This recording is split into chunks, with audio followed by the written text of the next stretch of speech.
That was cool. We did it this week. It actually flew in, man. We nailed it, I would say. There you go. Easy peasy, man. Easy peasy. Look at the gang in here early, dude. 8-Bit Mike, first in the house. Suki Zimiko, Super Terrible Toys, Porp, Folklore. Oh, dude. Have you seen any of the stuff from DKE? And you see fucking Folk's box? Folklore's got like what, 3 pieces? Bro, he had those dudes stunned. I'm gonna ask him about it tonight. I'm gonna be like, yeah, I know he's got it with him. He said that he's got about 25 pieces in hand. I'm sure that's one of them, dude. But that is sick. Those dudes were juiced to see that piece, man. That was very cool. Nice job, folks and friends. Yeah, I'm going to bring that up too. I do have a tab for it, man. If you guys haven't yet, definitely make sure you pop on over to the DKE YouTube channel. They ended up doing a phenomenal breakdown of some of the pieces last night. Do you know who Double G Toys is, man? Yes, I do. Fucking legend, man. So like, and that's something I think is very unique about this scene, is that there's certain individuals that certainly like Folklorian, I would even say, like, to have Dove Kelemer as well as fucking Double G and the boys looking at your pieces, that's got to be a very surreal feeling, man. Oh yeah, I bet, man. Absolutely, dude. I mean, it's it's a big stage. You know what I mean? As far as what we do. Sir Collect a lot. Look what's up, dude. Brilliant Demon, Linz the Rat Boy. What's up, man? Mr. Ordinary, my dude. Cool Cat Toy Co. Dre, Sadat. Dude, Sadat sent some giveaways, and I think we're gonna do one probably maybe next week, maybe. I don't know. We'll have to see what's up, but it's gonna be a good one. Acid 9 Toys, what's going on? Pikmin's. My man, hang in there, bro. Bliss Receptor just dropped a piece before we got on and blew my mind. Who do you think you are, sir? Stormico, Neckwrath. Hobo Toys, Yuckamuck, friends. Thank you for coming in. Oh man, we got a full house tonight, dude, and a busy show. We got Sir Collect a lot. Yes, thank you. Shame on me. Let me go get those. I think most of you guys already know. There's 2 left. So first off, huge shout out and thank you to all the homies who ended up actually grabbing one. But there are actually 2 left for anybody who hasn't had a chance to grab one yet. So massive thank you to Ordinary Toys for getting those out. Massive thank you to the homies for actually getting those all set up. There's B now with them. Sorry, dude. The gold one with the gold one. That one is left. These are all 6x9 carded figures, removable bubble style with the Velcro like. I say Velcro like because it's more of a like plastic Velcro, but is very snappy. And these are from Ordinary Toys, man. This one right here, I'm honestly surprised this one didn't go right away. This is a purple one, but this thing glows and it's got a super killer glow on it. These dudes, $40 shipped in the US. Free shipping on that. So if you want one, those are the last 2 in the house. He also gave us a giveaway for that I did not advertise this week. So we'll do that one maybe next week or something like that as well. So, but yeah, link to the shop is in the bio. All the proceeds from that $40 is going straight to Asheville Relief because Mr. Ordinary is such a damn gentleman. Thank you kindly for that, sir. Yeah.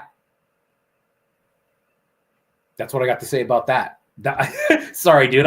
You know what, man, is crazy about this chat is like you get over to the chat and then all of a sudden, like, it almost feels like you're removed from the show for a minute and you're just there watching the show, and then you think, oh fuck, dude, I'm actually on the show.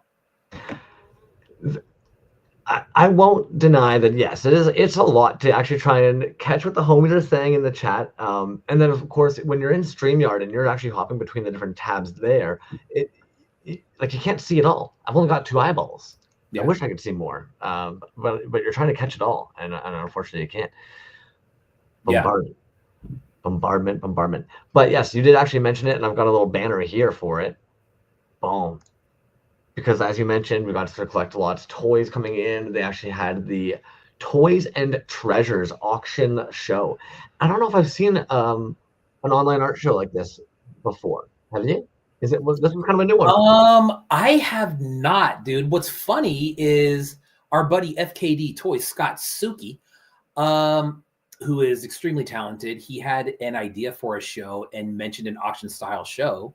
And I thought, wow, that's different, dude. I've never seen that before. And the next thing you know, sort of collect a lot. And I don't know if he was talking about one on the same site, but dude, I mean, I like that setup, dude. It's, people's bids are visible and it's just, it's cool. I like that. It's different. It's very cool. I'm going to have to bug them as well. I'm curious. Some of them had starting bids. Some of them just had current bids. So I am going to be kind of curious how that worked out. Also, the roster for that. Anyways, I'm going to shush my boosh. Let's pull Surplus a lot in if they're good. Because we're going to talk about this for the next fucking 30 minutes. Exactly. It's like, man, who could we talk to about this? If only there was someone, man. Someone that could tell us all about the fondant making that goes into these toys. Oh, God. Cool lineup, though, for sure. Outrageous lineup. Okay, I'm going to shut up.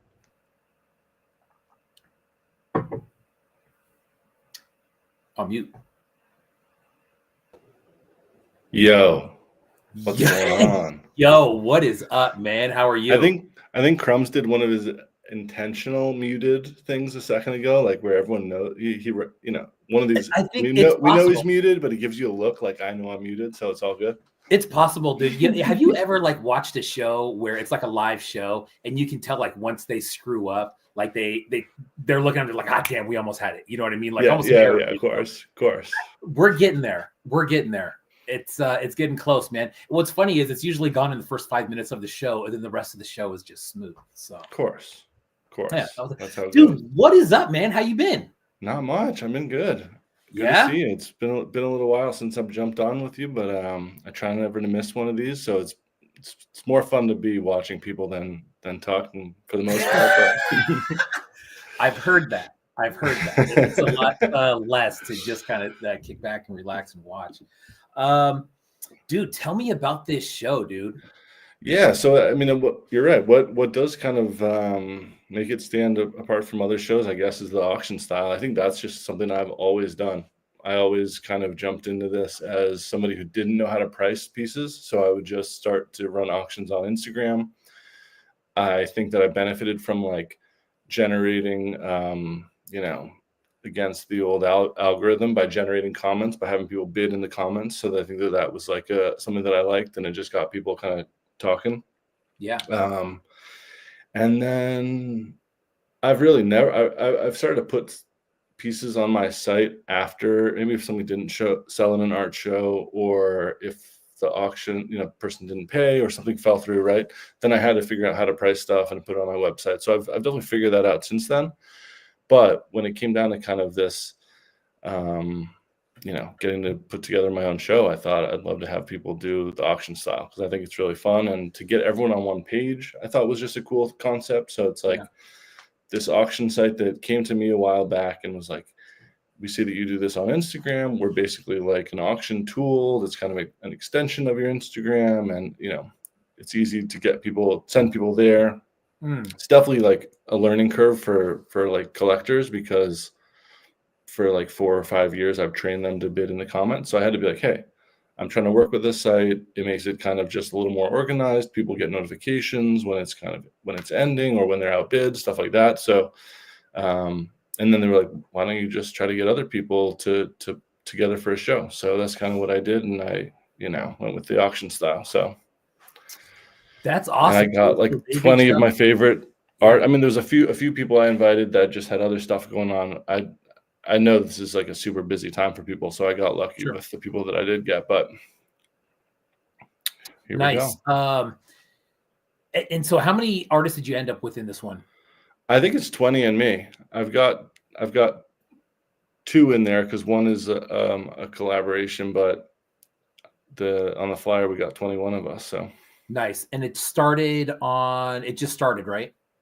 Yeah, it was we did 10 days, so it's from Monday to next Thursday, a week from today. A week from today, so from Monday to Thursday. Yeah. And there's a link to that one in your bio. Yeah. When you originally thought of a show to do, was there a certain style of artist that you were looking for, like as far as carded? There's a good mix in there, man. You know what I mean? There definitely is. At first I thought, like, do I need to kind of keep it similar to me, which is like mostly carded, mostly pop culture stuff. And then I just there was people that I just wanted to invite because I've gotten to know them through Instagram. And I thought, I'd love to have you do what you do in the show. And then even then, like, I still didn't really go, I could have gone even kind of a wider net of people. I just thought I wanted to kind of, like, I forget if I was talking to Lab Monkey about their last show, and I want to say they said they had like 65 people in it or something crazy like that. So I thought 20 was like enough to like be accepting emails of photos, and then people changing photos, and people emailing the night before the show, and the auction goes live and they change their pricing, and it's like, that's hard enough with 20 people, but some people are out here doing even more people, and I'd happily try to figure out a way to organize it better and have more people in it, because I think it's a fun way to do a show. Dude, and actually 65 feels like a low number for him on a show. You know what I mean? Really? Oh, dude, That's sometimes crazy. there's 80, closer to 100. I mean, there's been a ton, but when you look at that setup, I think it's much easier because he's not so much taking care of the picture end. I think people are basically posting their stuff. True. The organization part, with the names and the interviews and the posters, it's just like, dude, that is so much to organize. It almost seems impossible to do yourself. 100%. Yeah. I mean, it's like, once I got everything, I just made folders on my desktop. Like, this is each artist, this is their description, this is their pricing info. And yeah, you guys were kind of like alluding to the pricing thing. And, there's 2 options. There's like the starting price. You could do, I think they make you do like $1. So I just did 10 if someone wanted to just start at the bottom. So $10. And then there's like a reserve price if you want to get it to X amount. In this show, the artists they do have to cover the shipping because it's kind of not really priced in. So they, have to factor that in. So if you wanted to do a reserve, great. Some people said, no, let's just run it, see where it goes. And if I have to cover it, it's all good. Some people just started straight away at what they kind of would want to sell it for, because they like to think of it that way. So so some people did like start at 10 with no reserve, or start at 10 and there's a reserve of 100, or maybe they just started at 150 because they kind of know that that's like their usual price point. Anything above that might be a bonus for them if it goes above that over the next week. So as you'll see in here, like when we pop into it, there's some, at least for this style of things, like carded stuff, which I know from selling it and from collecting it, like there's some very undervalued stuff in here that's hopefully in the next week.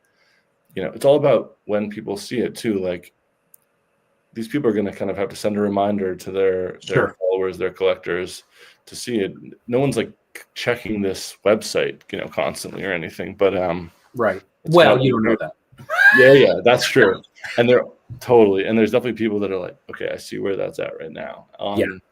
I'll set a reminder for next Thursday. I'll pop in and snipe it. So, dude, I like the format that the artist actually gets to choose how they want that to sell, that they're not kind of tied to one format to say, hey, it's just an auction style and it is what it is. Totally. I like that they have that flexibility there. That seems fair. But yeah, dude, you're right. Like, I got on there and I saw, Lab Monkey's piece, the Freddy piece, was starting very low. And before I read any details or anything, like an idiot, I look at it, I almost had a heart attack. I'm like, wait a minute, what's going on? Yeah. And then, But super cool, dude. That's it's a very cool format. And what was the name of the auction place again? It's called Basta, Basta, and it's like, you know, they make it so that the buyer has to pay a fee, a 5% fee. So the artist gets 100%. That's kind of why I love it. Like if a piece sells for $100, you get $100, and then, you know, the buyer pays 105. So, and it shows you every time you bid, it shows you like, okay, your bid with the fee will be 105. So there's no like, you're not like getting hit with this fee at the end or anything as the buyer. And it does its, you know, it gets the artist 100%, which is just like compared to if, and I don't know how other artists, if an artist is hosting a show, I'm sure they're giving the other artists as much as they can, obviously. But like if I try to like run this through eBay or, you know, some other site that just automatically takes a cut, it kind of wouldn't be the same as this way where, you know, they're still getting a cut. I'm not saying they're not getting a cut, but they're at least putting that on the buyer and it's being wrapped into the final price, which I think is just better in general. Oh, for sure, dude. I like how they keep that separate from the actual price of the piece. You know what I mean? As far as, you know, how much they keep it, it's just on top of whatever they sell the piece for. And so that's very cool. And I think that's great too, dude, because, you know, sometimes I think in some of these shows, prices really get inflated, dude, because the place that's selling it is taking 50-60%. You know what I mean? And it's just like people are like, dude, there's no way I'm gonna, you know, sell my stuff for X amount of dollars. It's got to be whatever. And then you're looking at a piece and you're kind of thinking twice, like, man, I don't know, do I want to pay $200 for that? You know, it's like normally that one like that is maybe more around 120. You know, totally, because the artist has to bring their price higher to match that 50% that's being taken out, which they don't necessarily want to do, but they're benefiting from being in that gallery or whatever it is. Absolutely. Regarding taxes, that question, I'm not 100%. I'm a New Hampshire boy where we don't pay sales tax, so I'm not 100% on that one. But I do. You lucky dog, man. Yeah. I don't. That's a good question. I wonder if I don't know. Yeah. Crumbs, whenever you're ready, man, we'll start jumping into those pieces. It's a phenomenal lineup, dude.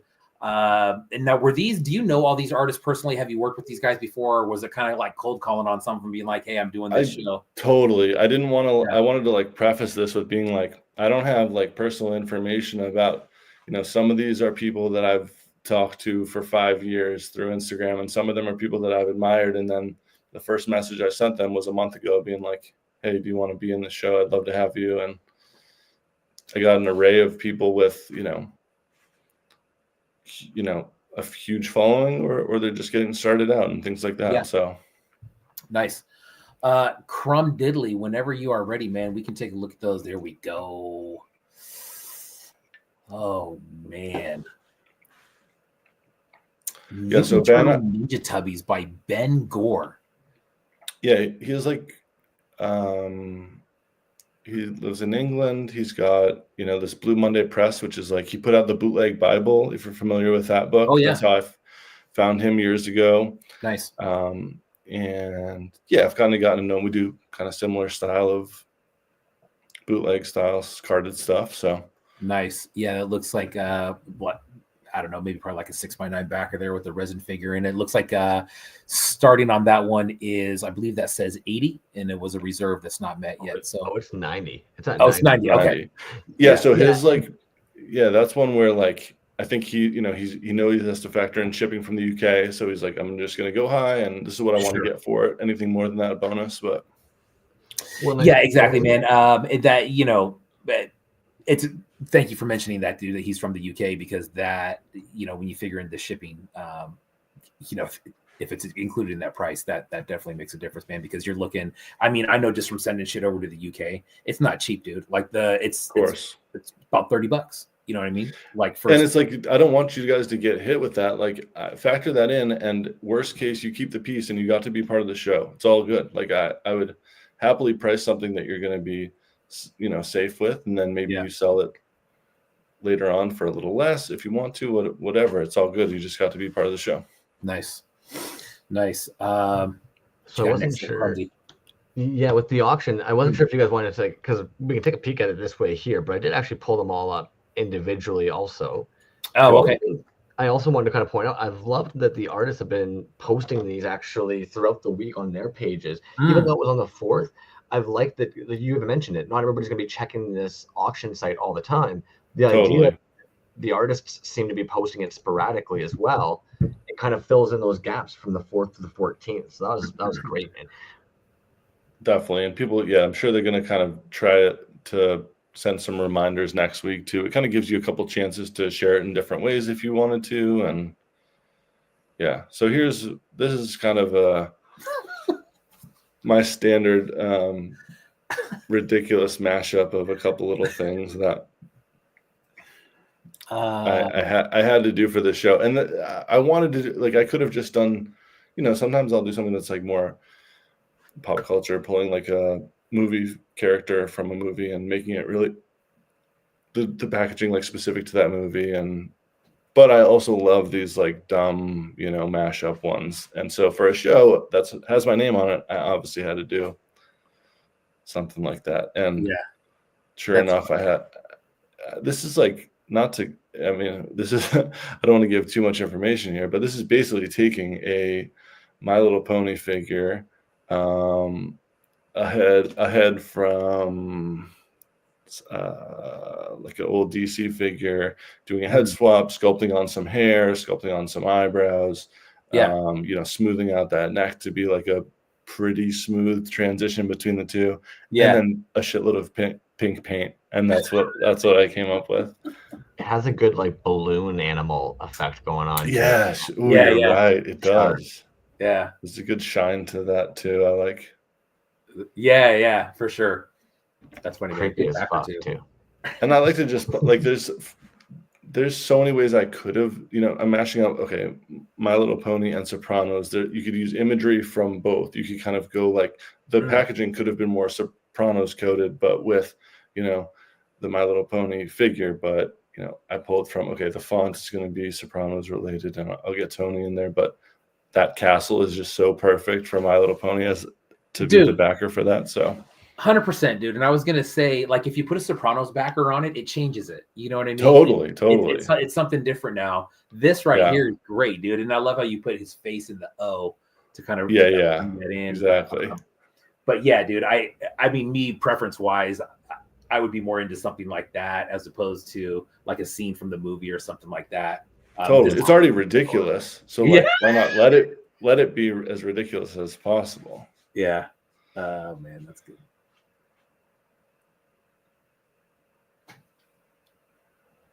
Oh yeah. This is good. I mean, these are like some of these people just do such high quality work. And this is somebody this is like one of the few people I've met in real life. Okay. Nostalgic Nez, if you guys are familiar. Oh, Nostalgic Nez. Okay, yeah. I was going to say, who is this? He's from LA. He does a ton of like movie stuff. 90s stuff is definitely his specialty. He does really good work.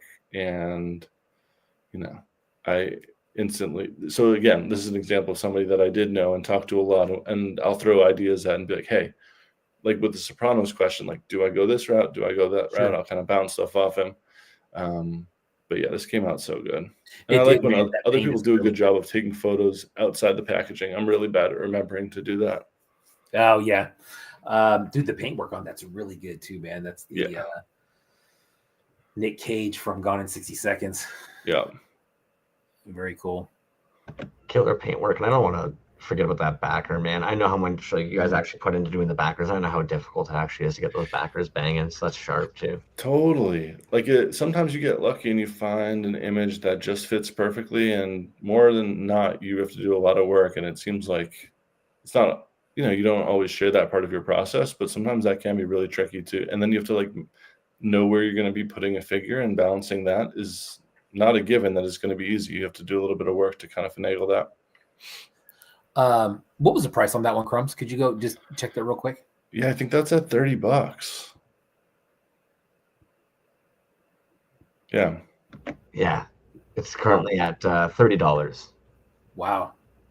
And you know what's neat? Actually, it actually tells us who's, I mean, maybe that's not neat for some folks. Maybe they want it to be more anonymous, but it is kind of neat to me that it actually shows like the the individuals who have placed their bids. Yeah, those are just like you get like kind of your account has like an auto-generated name, so no one knows for sure who that is. Yeah, it's just like a color and an animal that they kind of do. Interesting. Keep some privacy there. Yeah. I mean, okay, a Death by Toyz piece is at $10, and he was like, there's no reserve on this. I think that, to be fair, this one he posted on Halloween, which was before we went live, so there was no link available. Oh, gotcha. But I'm sure I'll remind him to be like, hey, just let people know, because yeah, that's crazy, dude. You know what I mean? And I mean, like, everybody loves a sweet deal, of course, but let's be honest, dude. Like, I mean, these pieces like this, dude, those demand, there's a certain price that I think that you have to be at least willing to pay when you're looking at something like that. And anything like below that number is got to be an oversight by somebody, or it's just not being seen somehow, because if you look at the history of what these things sell for, totally, it would be absolutely outrageous if one of these sold. I'm going to even lowball it at $50. You know what I mean? Oh yeah. That seems to me like someone posted it on eBay and has no idea what it is. Like, get this thing out of here. You know what I mean? But exactly. Dude, look, that work there. Dana Carvey in Halloween 2, the action figure. I have never seen that before. I know. And Death by Toyz, man. I mean, God. Yeah, I think he'll do like a story 2 days before, and it'll go for like $200 is my hope and idea. I'll buy this if it stays anywhere near like $100 probably. Is that tempting, dude, to see these pieces come in and just be like, oh man, how are you gonna price that? Like, what's going on? Yeah, I know. And I'm like, in the background, like, I'm like, oh, do I just not tell anyone and wait and I buy it at the end? Because I don't even think I have any Death by Toyz figures, and he's somebody I've like looked up to, since I started doing this 4 or 5 years ago. So yeah, I will snipe that if it's under $100 probably by the end. And I hope that it goes for a lot more than that. But yeah, it deserves it, man. It's that looks super, super clean right there. Oh man. Yeah, this is another awesome. one that doesn't deserve to be only at 20. No, not at all. It's so good. I would snipe this too. I have 2 of these. They're loose. I have one of them that's like that. Wow. But she's in yellow with flowers on it. And then I have a Vader that's in black, and I have them as a set. And I bought them from, I want to say I've had those for probably 2 years now. There's a different artist that painted those. And dude, they are still just beautiful pieces, dude. Those ones look better than what I have, honestly. I think there's a little bit more. So cool. It's so cool. So cool. Floral Wars. I mean, yeah. And carded. So like, this is my world, is this carded world. And and you're kind of not, I know that's not kind of your favorite for the most part from your collection, but yeah, this is somewhere where an incredible, piece that stands alone without packaging looks amazing. And then you give it a very subtle, beautiful packaging to go with it. And it's just as good as, it's just as good. The original packaging on these was great, man. They were in a box, and it was almost like an old match style box. If I remember right, you kind of slide it out. But they were great. I mean, you can tell that they were super well made. And you're right, dude. For me, the cards, it's the space issue. You know what I mean? Of course. You have to find a new way to display a whole collection. I need a house full of walls, dude, is what I need. I need a shed with just like walls in it, and like that I could just flip through like a book. That would be awesome. Of course. Yo, dude, do you think this is one of those weird situations where they were just able to properly place layers of paint, or do you think that they actually like collage styled some kind of paper onto there? That's a great question. I think it's paint. Yeah, and it just, you're right. Like up close, the closer you get, it's like, okay, how did they stack these colors to make it look like that? But from once it's on the car and a little further away, it just looks perfect. Yeah. Yeah, it's beautiful. Super nice, man. What were the price on those, Crumbs? Yeah, that's what I mean. It's $30, like $20 $20, yeah. Stupid. Primrose Princess by Plastic Cheese. That's another Canadian one too. Oh, nice. Yeah. That makes sense why it's so good. So good. I hope people are setting alarms or at least reminders for stuff like this to check back in and kind of see where everything's at. Yeah. Another Canadian one. This is Rework Toys. Oh, Rework Toys. Okay. Yeah. Starting bid at 60. Fake newsies. That hat, dude. There's for some reason,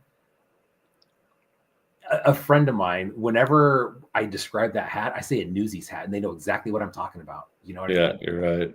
That was that a movie? I mean, not fake Newsies, of course. Newsies was a movie. Right?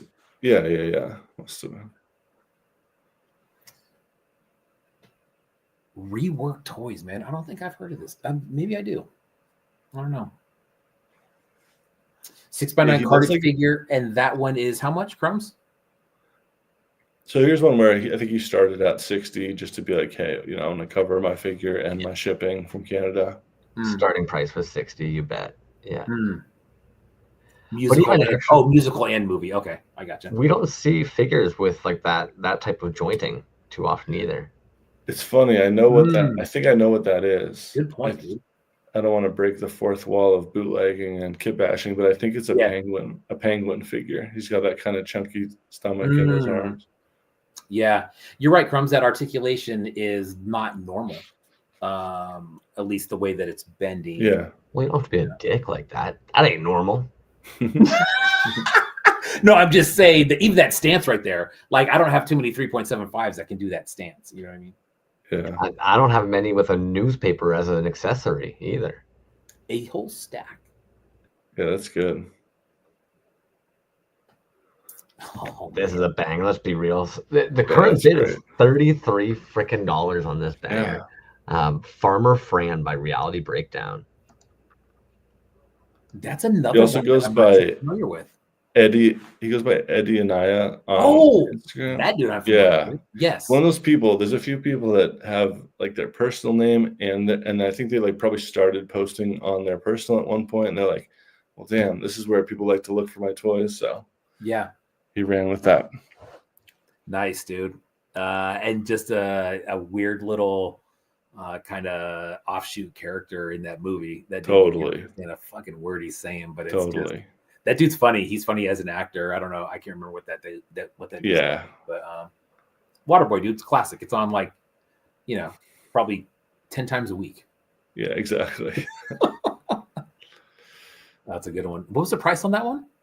I think that's $33 right now. Oh, 33. That's right. Okay. $33. Yeah. Starting was 30 and currently somebody bid $3. You bastards. Again, like this is somewhere where it's like, I get that like you're telling people they have to go to this website, they have to sign up for this website. It takes about 30 seconds, but there is that kind of like, you're like, do I want to really do this right now? And then hopefully as people kind of send out reminders and people get more comfortable with it. And the idea of it being a big show, I feel like legitimizes it nicely. So no one's like worried that it's, not legit or anything, obviously. But and you kind of nailed it too, that you pulled in a grouping of artists that already have some notoriety as well as some folks that maybe could use like that little bit of oomph. So it kind of works. It works out well, man.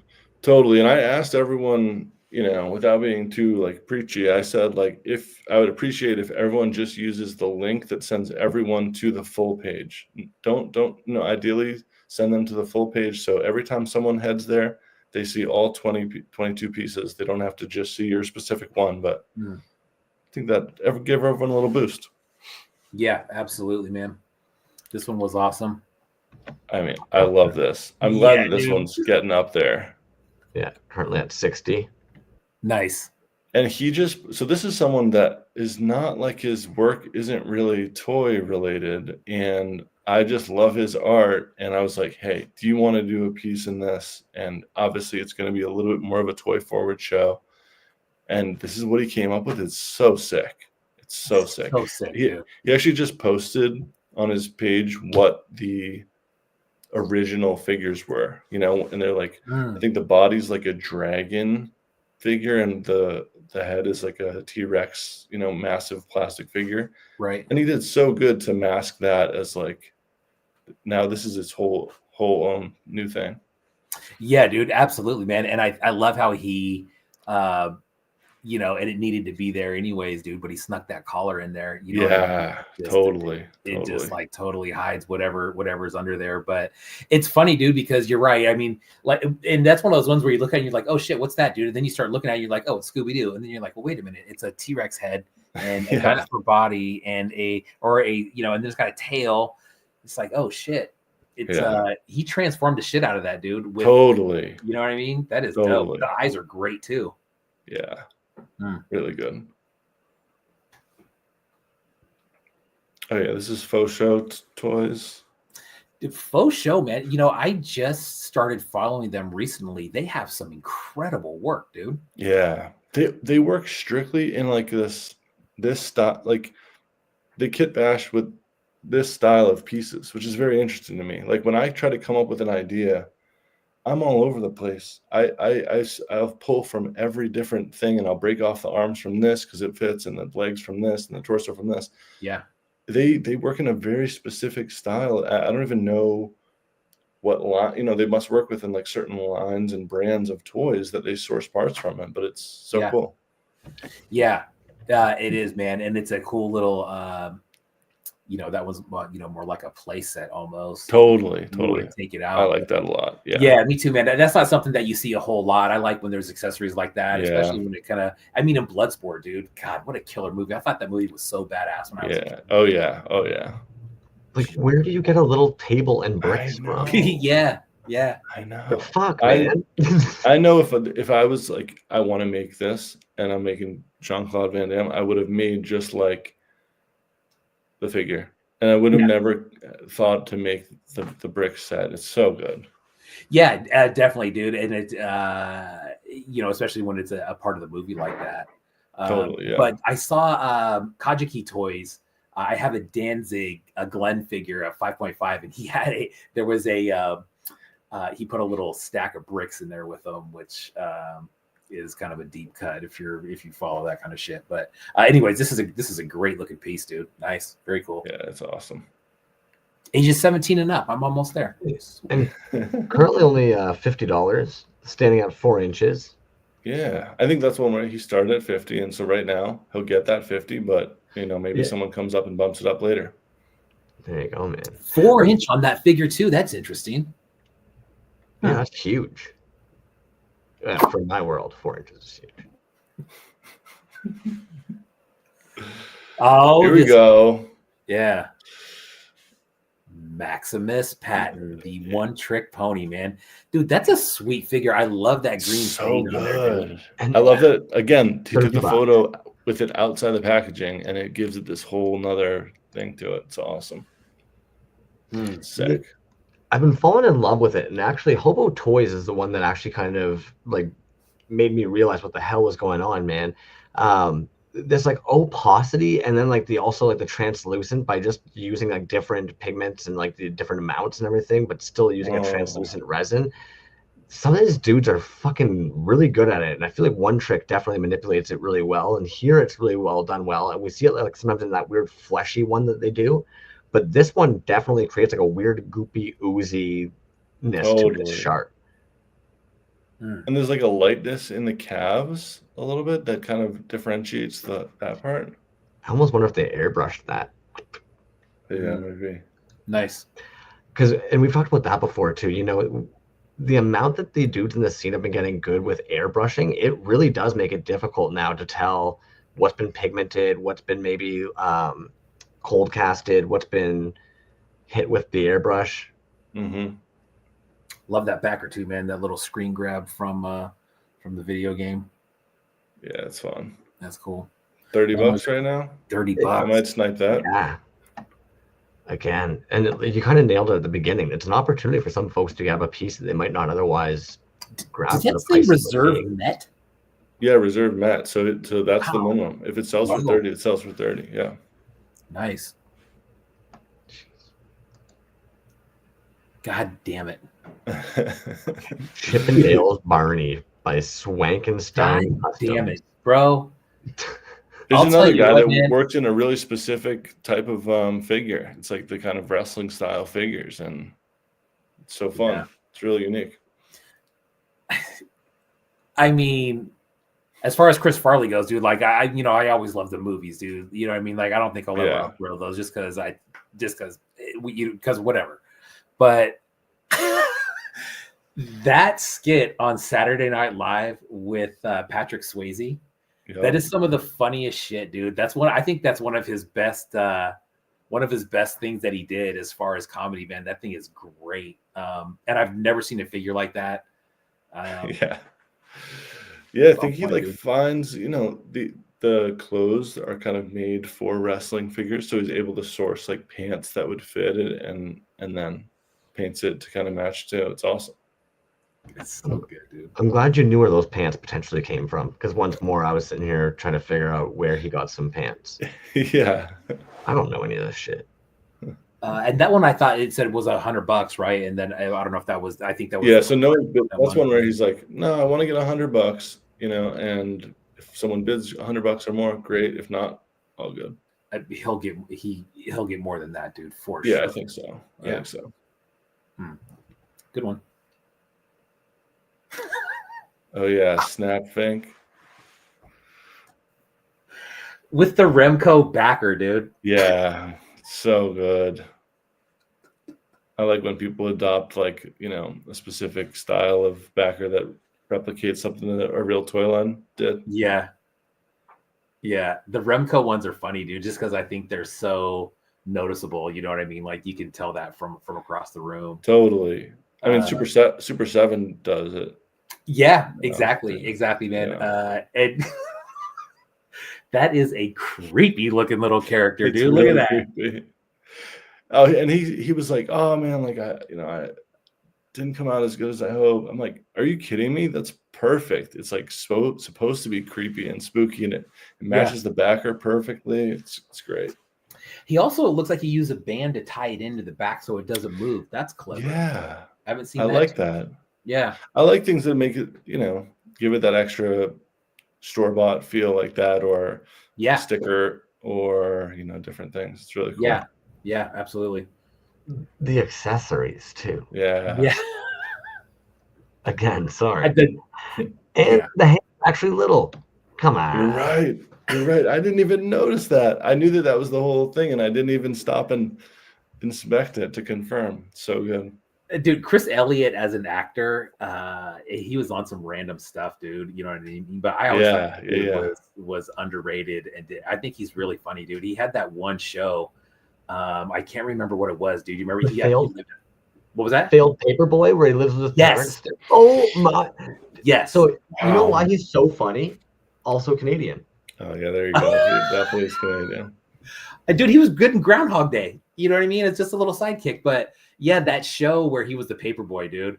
God dang it, what was that called? Somebody. That shit predates Adult Swim. There's just certain content, definitely from the early '90s. It was just random as hell. That definitely predates Adult Swim, and I'm glad that some of us still recall it. It wasn't just a fever dream. Yeah. Where they'd put out a whole movie based on some crazy little joke or something. Yes. Yeah. Right. So of course, Ordinary Toys nailed it. It was Get a Life. But you ever notice when you go back and watch things from the '90s, one of the big premises is, oh no, dude's losing his family. What will he do? Almost like, so how many storylines were like, yeah, sorry, buddy, like life's hitting you in the balls right now, and you're gonna lose your wife and kids, and maybe the house too. Let's see what you do with it. Yeah. This is good. So this is where, I don't know how, does 6 Foot Turkey Toys fall into your world a little bit? Have they been on your radar? Absolutely, man. They have not been on the show, but there are some pieces that they have that are just what I think you see them in. As time goes on, dude, I think they're starting to be kind of classic pieces, dude. You know what I mean? Yeah. Like the bird fried chicken piece. I was wondering if they did the 0.5 freaking bird crispy. Yeah. I think some of these artists, that in asking them and telling them hey, make what you want to make. There's no theme, there's no specifications of what kind of toy you want to do.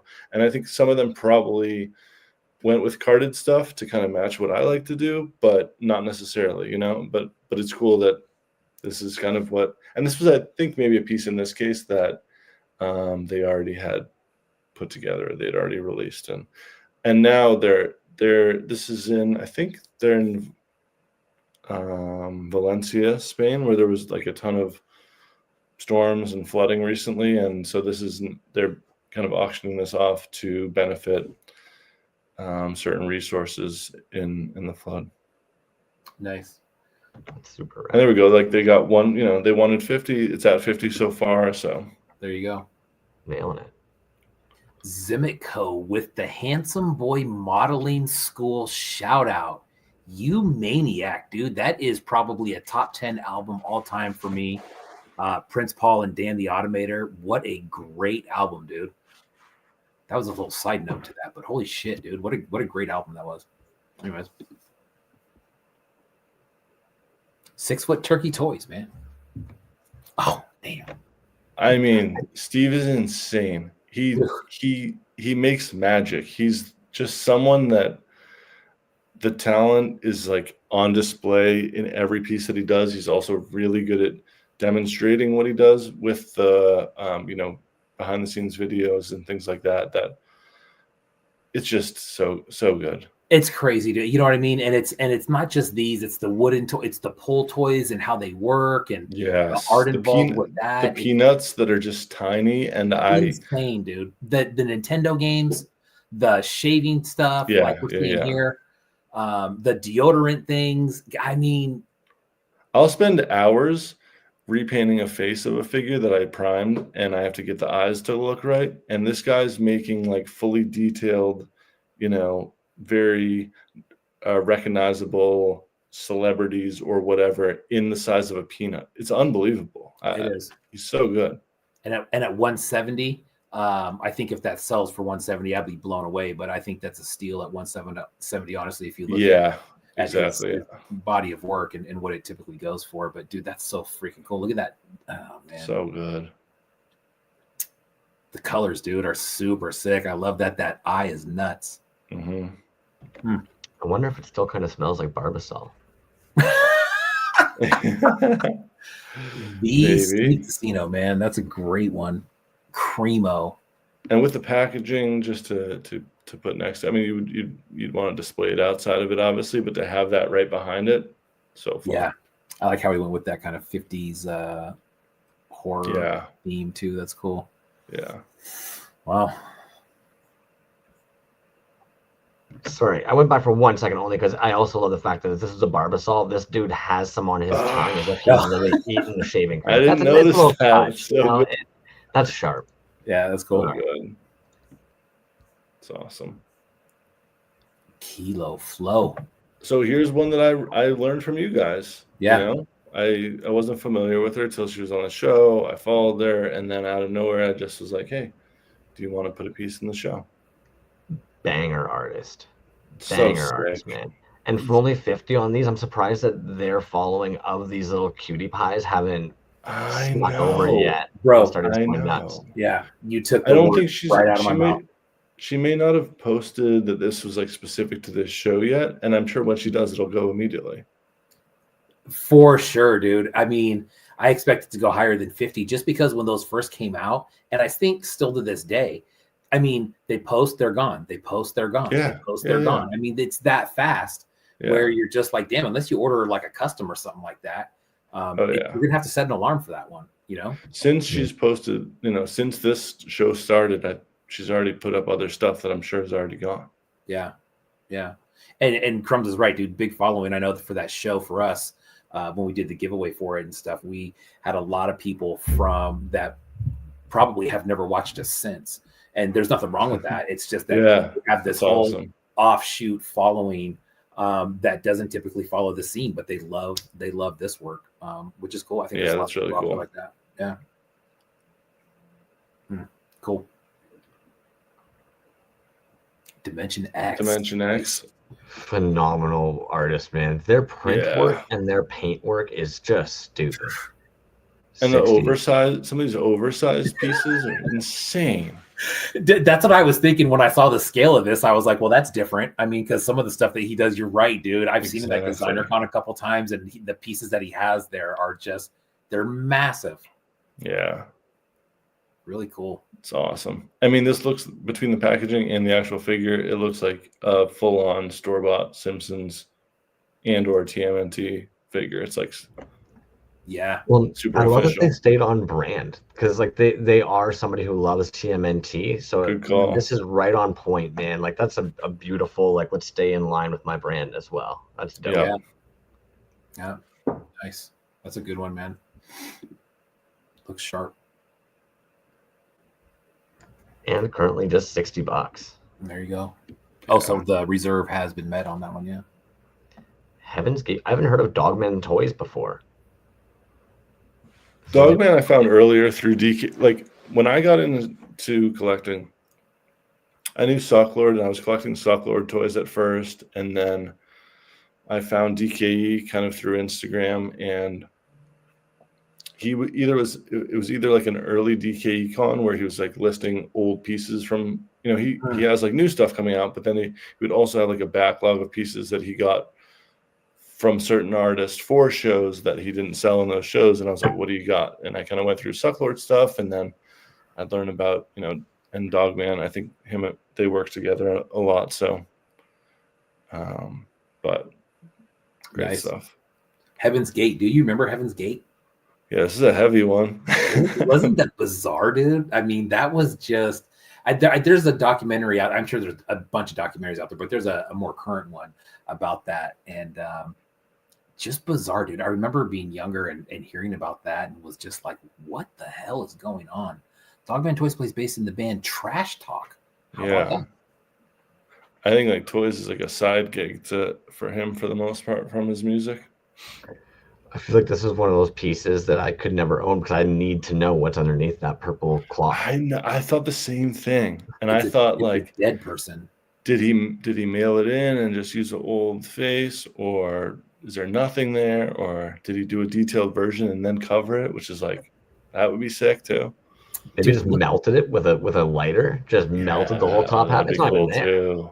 Yeah. Look at the card backer, dude. I just noticed that dude's freaky ass face in the background, dude. Oh yeah. It's like that one eye is just staring. Is that like the guru of the cult or something? I don't know. Yes, that was the leader. I can't remember his name. Okay.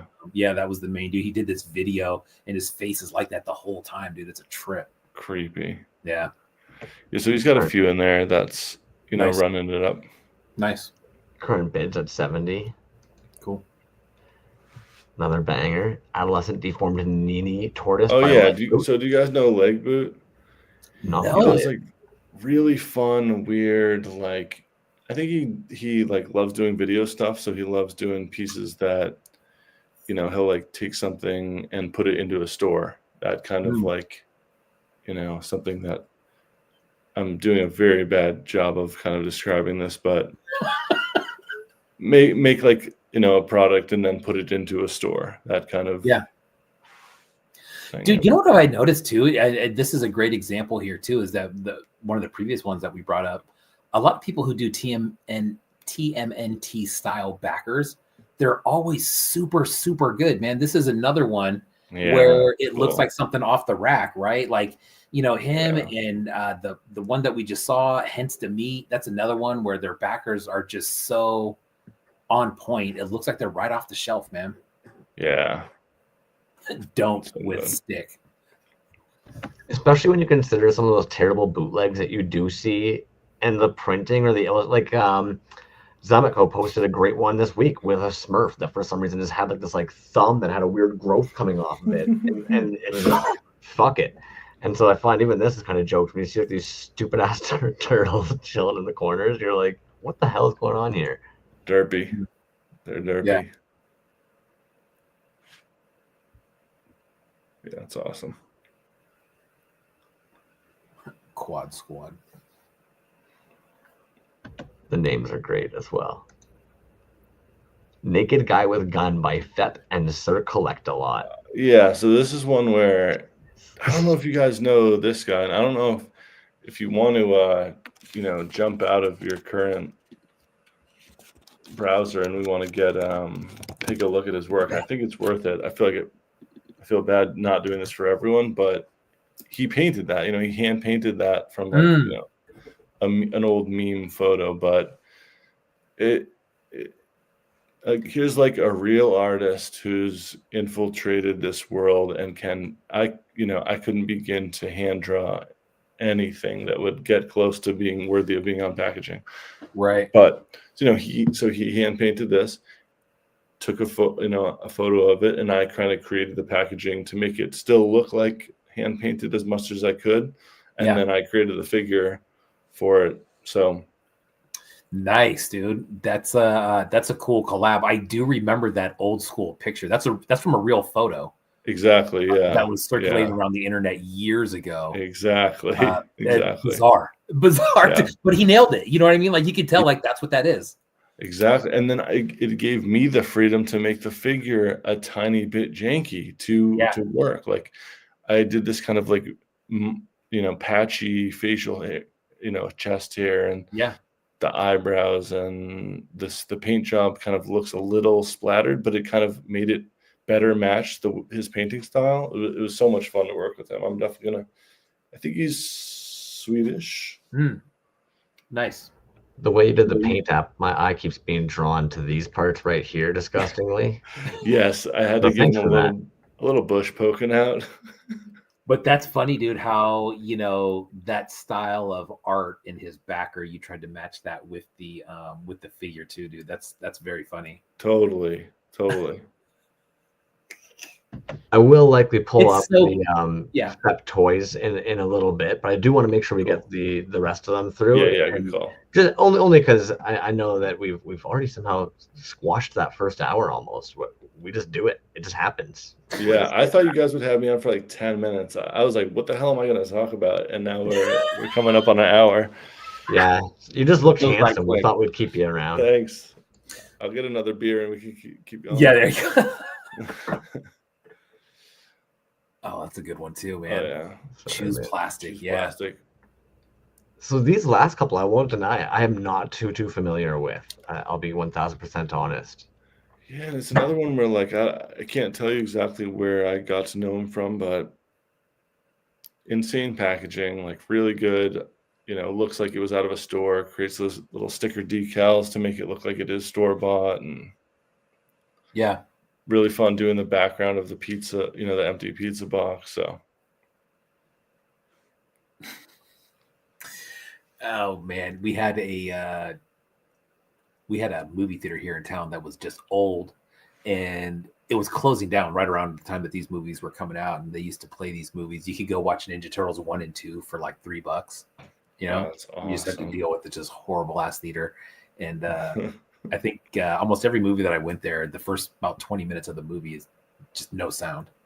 It was just like a thing with that place. But I think it's funny, dude, how people do like these random little side characters, you know what I mean? And they're so damn good, dude. They put a lot of work into them when it's just kind of a nothing character, Yeah.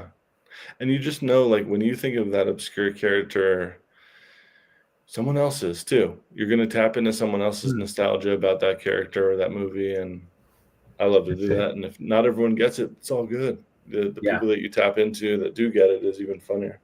Yeah, I think Dano Brown definitely kind of set the stage to kind of let people know, like, yo, the obscure ones do move. Like if you remember them, somebody else does, like you said. Totally. I mean, this one's ridiculous. And okay, so I won't lie, this is probably one of my first like pieces, this top portion that I'd ever seen of LM9. And one thing that I've always really admired about it is when they posted about it, they weren't happy with the way the shoulders had sat when they casted it. And even though the orders were all supposed to go out, I remember them saying on the post that they were going to like redo all the casts to get the shoulder to sit the way they wanted. And that's just something that I really, really admire. And then the fact that these now have the brand new skeleton legs that they ended up sculpting up this year to make it extra different, that's a 1-on-1, man. That's sick. So good. Yeah, I was wondering if this was a combination of other old projects or something, but so good. Brand new. Yeah, beautiful. And at 190, the current bid. Yeah, that is way cool, man. I remember when I first started following him. This is before I knew about like, how fast these pieces go and pre-orders and stuff like that. But he was doing a pre-order for this original figure. It looks a little bit different, but people know what I'm talking about. And I passed on it, dude, just thinking like, oh, why would you do that? And I slap myself every time I look in the mirror for that one, man. El Himo's fucking swamp toidles are that for me. Oh, this will be around again. No. Yeah. Dude, Dude, that one arm that's closest to us is insane. Oh, so good, man. And we talk about it on this show all the time, dude, about the craftsmanship that he has. That piece at 150, that is worth every freaking penny of that, man. Yeah, it's so good. I can hear the clack of the magnets from here. I know, dude. It's so cool.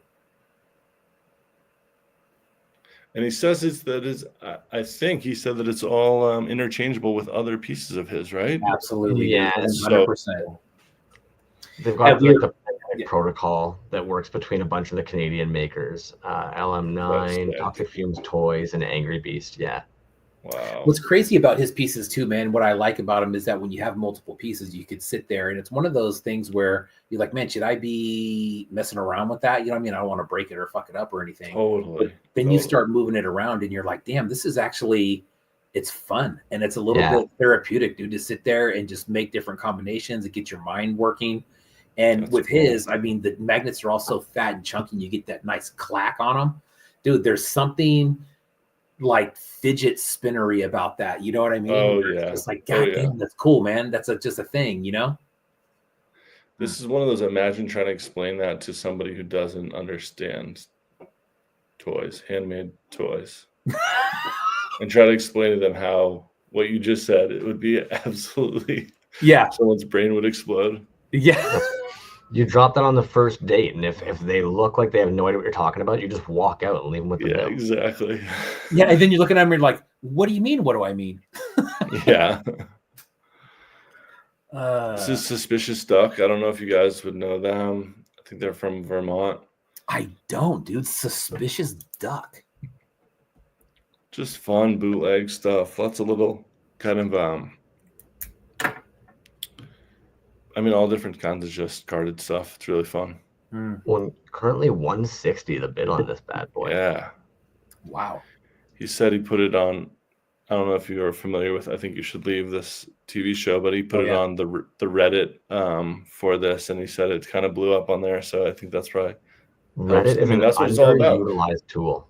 Bring other people here and find a niche community of people that like this show, and that's how you can sell this piece. Dude, you know what, man? You and I had a great conversation the first time you were on about that kind of style of work and kind of bringing in that one-off customer, and that's how some of these pieces get to be sky high. Totally. The one that always comes back to mind, dude, is I don't even know who made it, man, but during the election and a while back, there was a Bernie Sanders piece, dude, and that thing, it caught somebody's eye that had something to do with him politically, I think, or something like that, and that thing went through the roof, man. I think that was like $600 to $800 to $1,000 piece is what it ended up being. Crazy. And it's crazy. And it's, and that's the thing about, that person who bought that, I almost guarantee, dude, that is probably a gift for somebody or the only piece that they have. You know what I mean? Yeah. It's not the everyday collector that has that. It's the one-off guy who's just like, I got to have it. I got to have that, All you need for an auction is two people that really want something, and they'll drive it to the point that they would be willing to pay for it. And the same thing, man, on those auction shows too, on TV. You know what I mean? Dude, it's like, and it's kind of a bummer when you see, I mean, like I said before, dude, you like everybody to get a good deal. But when something goes for not what the seller wants it for, it just goes for dirt cheap. You're just like, Jesus Christ, dude, what a shame. You know what I mean? Yeah, totally. Was that it, Crumbs? I think that's it. That was it, gang. My goodness. Hell of a show. Dude, before we kick you out of here, just let me ask you something real quick. What's going on with this Willy Wonka business, dude? Before we got on the air here, I'm looking around and I'm like, this dude's selling candy bars. I'm psyched I got that out before we jumped on here. Yeah. Oh, man, I just thought it was such a fun, silly idea to be able to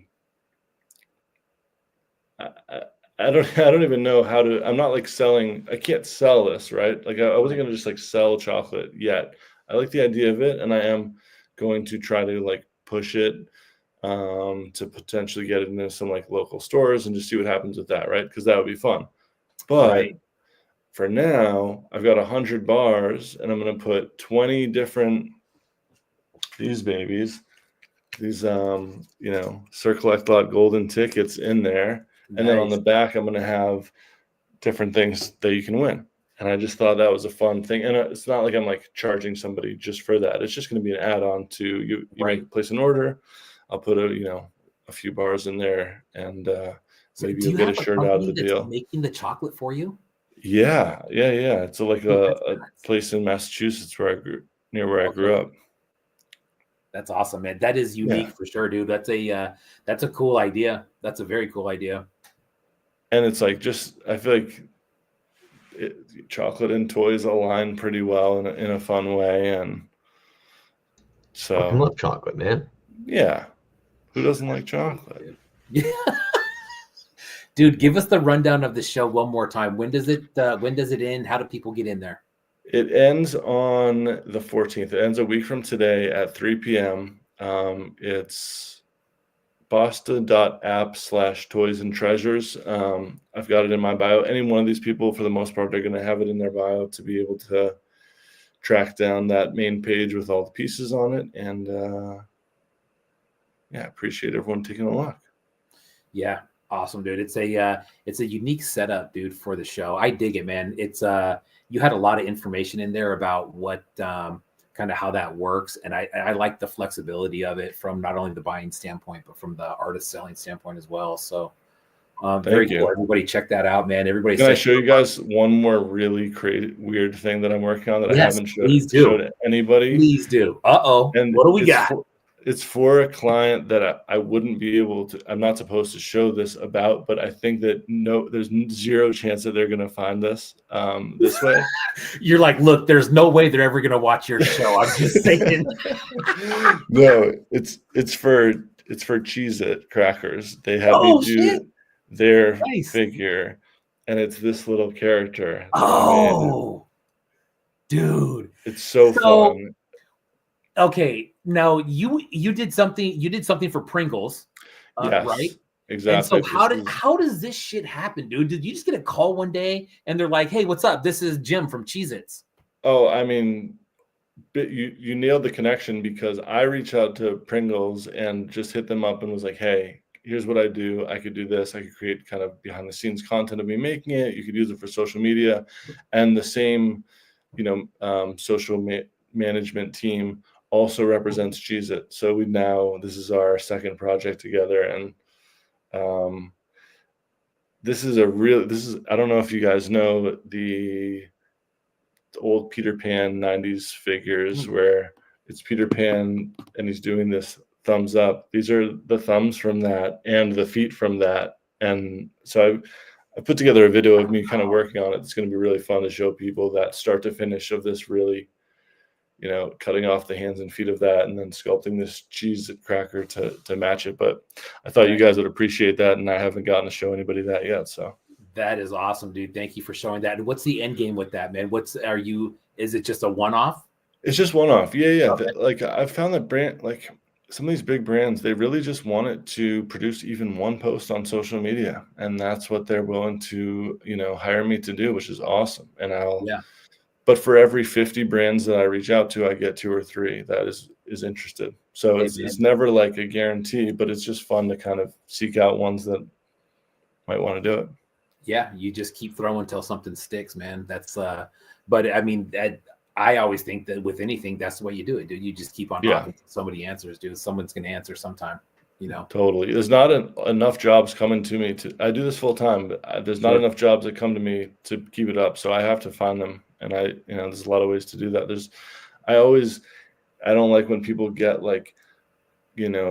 stressed about that there's any competition in this. There's no competition. There's a million. If you want to do this full time, you can go find a million brands or celebrities or people that will pay you to make a figure for them. And there's no reason to, think that someone else is going to beat you to it or this or that. You can find the work if you want to do it. It's interesting, man. It's a lot of good marketing tips there on ways just to kind of get your ways out there. I mean, those are major worldwide companies. That's awesome. Folklore says we got to get together and do a Toys of Life Fig Newton cross promotion. That is a Toys of Life deep cut about the old Fig Newtons. We may have to talk about that at some point. That would be actually kind of funny. Yeah. Miles, you are a absolute gentleman, dude. Thank you. Congratulations on this show, dude. It's very cool. It's an exciting format that I think a lot of us are not used to, but it's great, dude. I'm excited that hopefully this is going to be, hopefully we see more of these. I think it's really cool. 100%. If anybody wants to be in the next one, just tell me. I'll put you in it, and we'll try to promote your work and get you paid for some of your awesome work. So let's chat. There you go. Thanks for coming in, dude. Of course. We will be in chats for sure. All right. Is Dove coming on next? He is coming on next. You want to talk to him? Yeah, I kind of want to, if we can. Well, let's overlap. Dove, you ready? I guess I'll keep you in there. I'll pull down. You can kick me out. You can kick me out quickly. I just haven't talked to Dove in a little while. What's there up? He is. Hey, bud. How are you? I'm okay. How are you? Good. You've got a million other things to do then. He's like, yes, I want to talk to Dove, and then I get there, and he's like, you got other stuff to do. Well, I usually it's kind of the same thing. I always contact Dove when he's already so busy, and I ask him to help me with a project. So this is kind of the same idea. There you go, man. All right, appreciate you guys. You got it, buddy. Take it easy. What's up, dude? Sorry, dude. We almost said that at the same time. What's up, dude? Some of my kids say, they're like, Jinx, you owe me a soda, shit like that. Oh, dude, if I said Jinx, you owe me a soda, my kids would look at me and be like, what are you talking about? The best way to get them not to do it, right, is for you to talk like that. Absolutely, dude. That is a fast track to embarrassment when you drop a So hey, when my kids are around, it's all about like the skibbity toilet and their, Ohio gyat, and then they're like, "Oh, Dad, stop!" Dude, thank God my kids are past that point. Thank God they are that's something that they just kind of skipped right over, thankfully. But holy smokes, dude! Well, good luck with that. Yes, indeed. So how you guys been? Been doing good. Crumbs, get in here. Get in here, buddy. There you go. What's up, dude? He's like, hi. I'm so sorry we kept you in the bottom there I felt so bad, man. I'm sorry we ate up a bunch of your night there. I hope about what? We didn't keep you. Well, you were just chilling down in the bottom there, and I don't know. I felt rude eating. I was watching the show. That Miles' show is awesome. Those figures were insane. Yeah. No, but I got the warning. I think you both independently told me that I'd be on at 7, so that was totally cool. I was prepared for it. I'm just pleased that you guys have me on. I would. What you did is you forced me to sit and watch the show, right? And that's awesome. Like then I can't justify like, oh, I need to go do this or I need to go prioritize this. It's like you forced me to watch, and it was awesome. I mean, that show that Sir Collectbot did is just, awesome. Cool. And a cool format too, man. I like that. I'm curious. You've been in this for so long. Is it kind of interesting for you seeing some of the new cats, what they're dropping, and how things have maybe kind of changed, but also remained the same, cycled through? Like, what's it like for you seeing these? Well, what we do at DKE is we sort of create this platform mainly for new people who want to get their stuff out there, right? If I want to do, I do have a psychedelic project that I'm going to show you, but if I want to do something with him, I have to like instigate it and I have to like pay him for it. Do you know what I mean? Yeah. But really, what I get excited about is the new person who contacts us and is like, hey, I have this idea. I want to make a toy. I have 10 followers. Can you help me, get it out to the world? And so we're sort of like a stepping stone. And the artists who are making a living at this don't really, they don't really need us.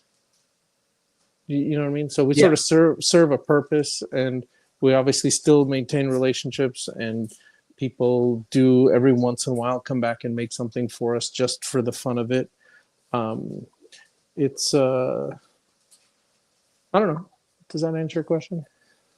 I think it makes a lot of sense, man. I mean, Yeah. I think that's a perfect example for when someone who is new to the scene comes in from the outside and says, okay, well, if you're selling your stuff on your site and you sell it at $100 and you sold it, why would you put it in a store and sell it for less, or whatever the case may be? Sure. And it's exactly what you just said. It's a stepping stone to get to the point that you want to be at. Absolutely.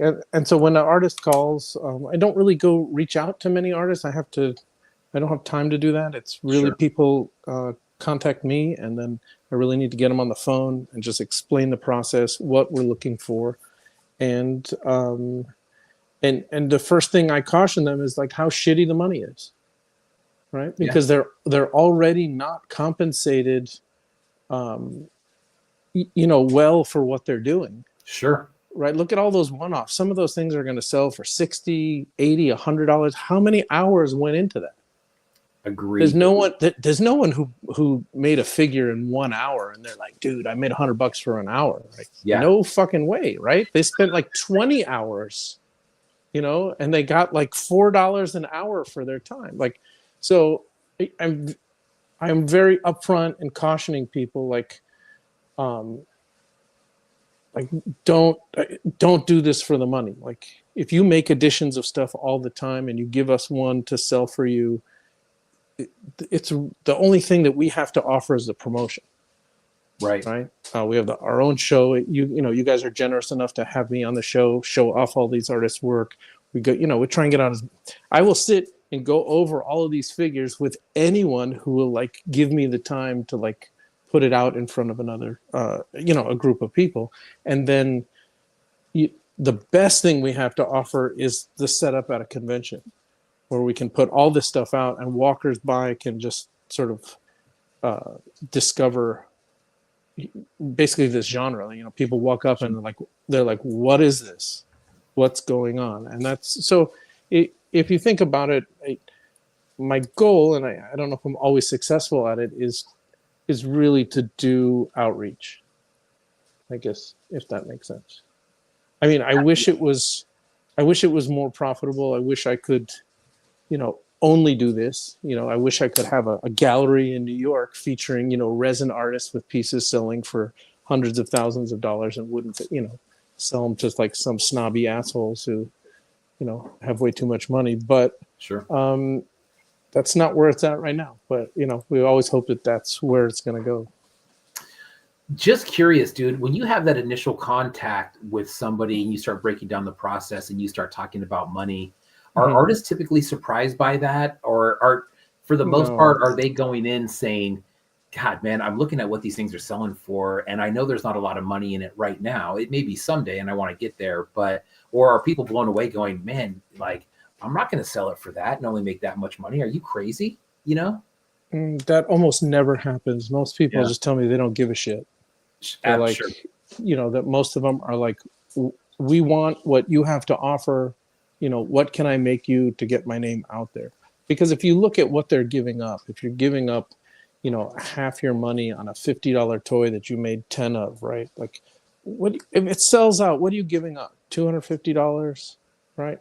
You could take, as an artist, think of what you could spend $250 on to promote yourself and what you would get for that. Right. That's a big fucking goose egg, right? So for sure. There are a few artists who have stopped selling their own stuff and only make stuff for us to sell for them and have worked it out financially that it makes sense for them. But most people do their own thing, have their own website, make their own stuff, and then every once in a while, once a year, whatever, they make something for us just to, be in the game. I don't know. Yeah, sure. It's a platform. You know what I mean? Sure. It's a great platform, and that's when we first started this show and we started even talking about DKE. And you start talking about, well, there's this shop and there's that shop, and well, why would you want to be in the shop anyways? And it's, You know, I don't know, you can call it marketing or put that on your marketing bill or whatever, but it's a platform. It is a store, but it's also a platform. If somebody wants to go buy an art toy and a figure and wants to see a wide variety of figures, I would say that the DKE store is probably one of the top 2 things that's going to come out of your mouth next. You know what I mean? Sure. And we hope that someone buys a toy, right, and finds, because we don't have like, you know, the site's not devoted to any one artist, but you find an artist that resonates, right? Because the breadth of work is it's just so diverse, and there's people who different styles, people who have great graphic design skill, but figures are not all there, and other people whose, you know, execution of their figures are just dynamite, but conceptually, like, it's not a conceptual piece. It's like, it's about this chunk of resin that I've crafted and made so well. And, you know, for other people, go like the psychedelic route. Like, this is a piece of shit, but it's funny, you know, and there's everything in between. And that's what's so fascinating about the scene. And, you know, I always talk about how, you know, the Sucklord was doing it for a while, and then Killer Bootlegs and Healy Made came on the scene, and everyone called them like usurpers, like, oh, you're copycats, you're doing Sucklord stuff. Well, it's like, how lame does that sound now, right? Yeah. Like, each one of you put those works side by side, they have nothing to do with each other. Like, to the person on the street, yeah, it's all, that looks like an action figure, right? But it's not. Like, these, you know, think of all of these artists that you interview and who show their work. Like, there's so many that have like a unique style that you can see their work from across the room. You don't even need to be told that it's their work, right? And, you know, that's a voice, right? That's what we, you know, when young artists call me, you know, I think that's the number one, you know, if they ask me for advice, if they're not already, you know, into making stuff, they're sort of like just trying to get started. The best advice that I have for anyone is to have a voice, right? Have something. And people start out sometimes and they try this and then they try that and they try this, and it's, you know, and the only way you can tell all that work is by the same person is, you know, by the name that's signed on it, right? If they're even, you know, smart enough to sign their work, which I just get so mad when artists don't sign their work. I'm like, please write your name on it. Like, people sell me collections, like, you know, 10 years later, and I'm posting on every 6 months I post on Instagram, like, who made this? Yes. You know, and then someone's like, oh man, I made that. That was my old style. You know, it's like, oh, I used to be called, you know, let's just make up a name, like Yellow Sun Toys, but now I'm Yellow Star Toys, and then I just became Star Toys, and then now I'm just Galaxy Toys. I'm like, okay, right? It's like, I need to somehow like document this, like, you know, okay, you were you know, Sun Toys from 2016 to 2018, and from 2000, you know, it's like, so please sign your work, you know, put a hashtag, put a, you know, Instagram handle, something. Like, it's so important, because when you have a piece of work and it's sitting on a shelf in someone's house, other people come by and they see it and they pick it up and they look at it and there's no name on it, they can't go follow you. So you got to imagine that your work as an artist is like on shelves everywhere in the world, and that's like a billboard for your work. So sign your work. Sign your work. Yeah. You know, the other thing that I like about your store, dude, besides, you know, DKE Con and stuff like that, and the new exclusive pieces that are out there, is if you do some digging, man, you can find some old, really cool pieces in there. Yeah, people just show up all the time, and, you know, they get tired of stuff. They sell it back. They trade. I mean, how many Healy Made pieces have you got from us in the past, like, year? Like, a lot. He just went nuts. He's like, yes. He's like trying to have everything. Dude, that collection that you got, I have never seen a larger collection of stuff of his that I have not seen in person before. I mean, like, you can scroll through that page all day and see some really cool shit, but in reality, I mean, if you know his work, some of that stuff you never see on the secondary market anywhere. You know what I mean? And a lot of the pieces that I bought from you, I had never seen before. I've never seen them on eBay. I've never seen them anywhere. It's hard, especially for early stuff, when you only make 10 of something. Yeah.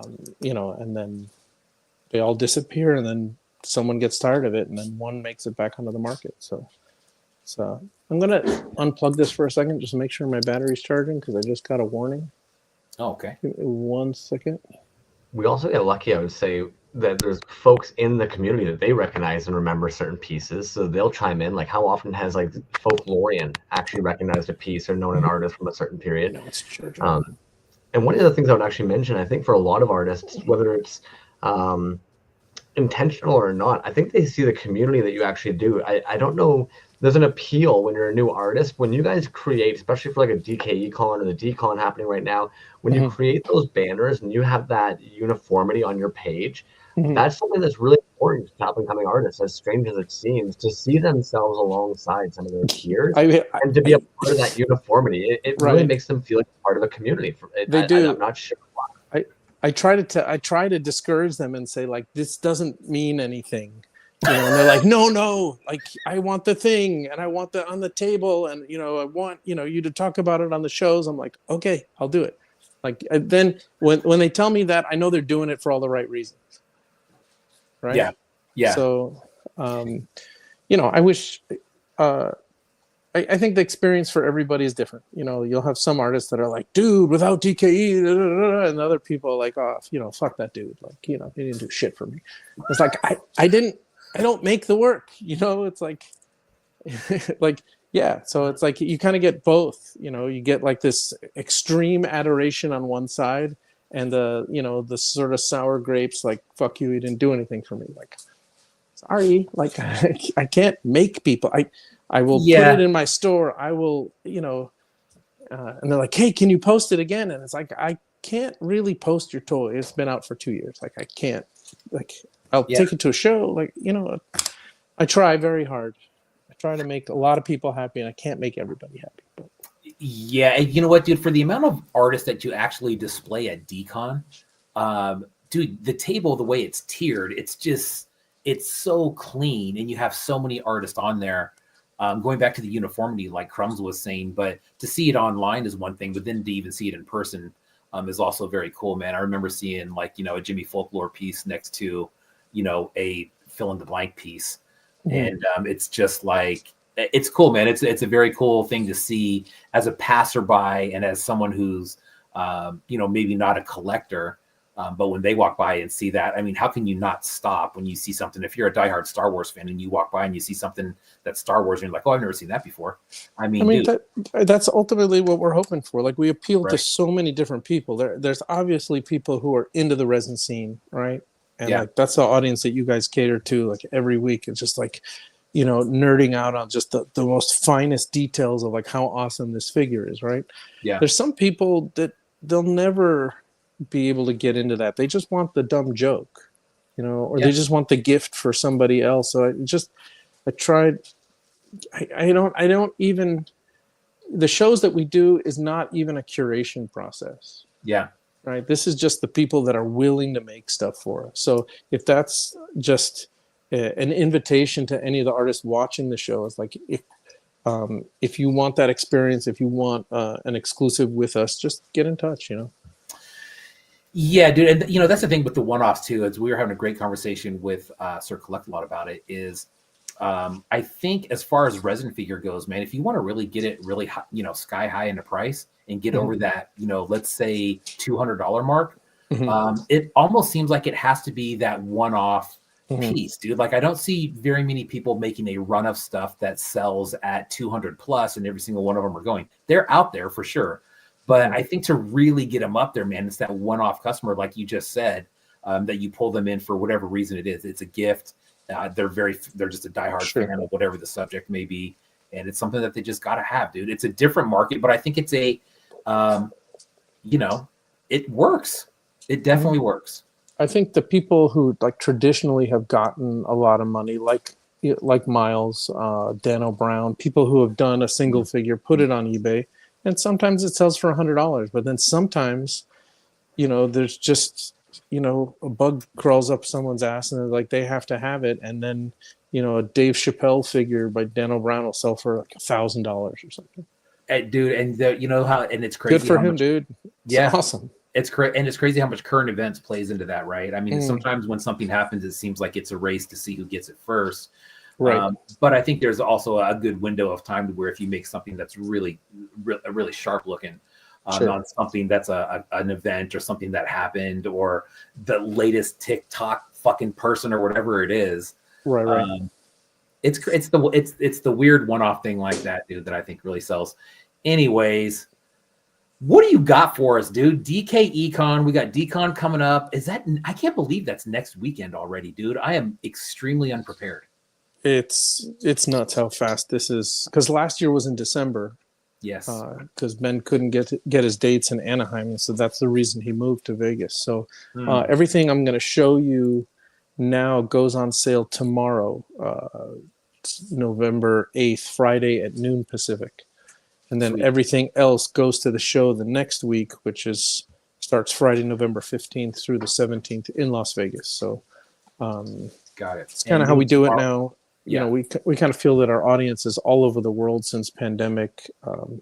We used to like not want to do mail order and just like, you know, come to the show, send someone. We don't want to, you know, and then it just and someone to pick this up. Exactly, because we were doing other stuff. You know, we were doing distribution, and then once I sold that distribution, this sort of like became the job, and then now we're just selling this stuff to people all over the world. So.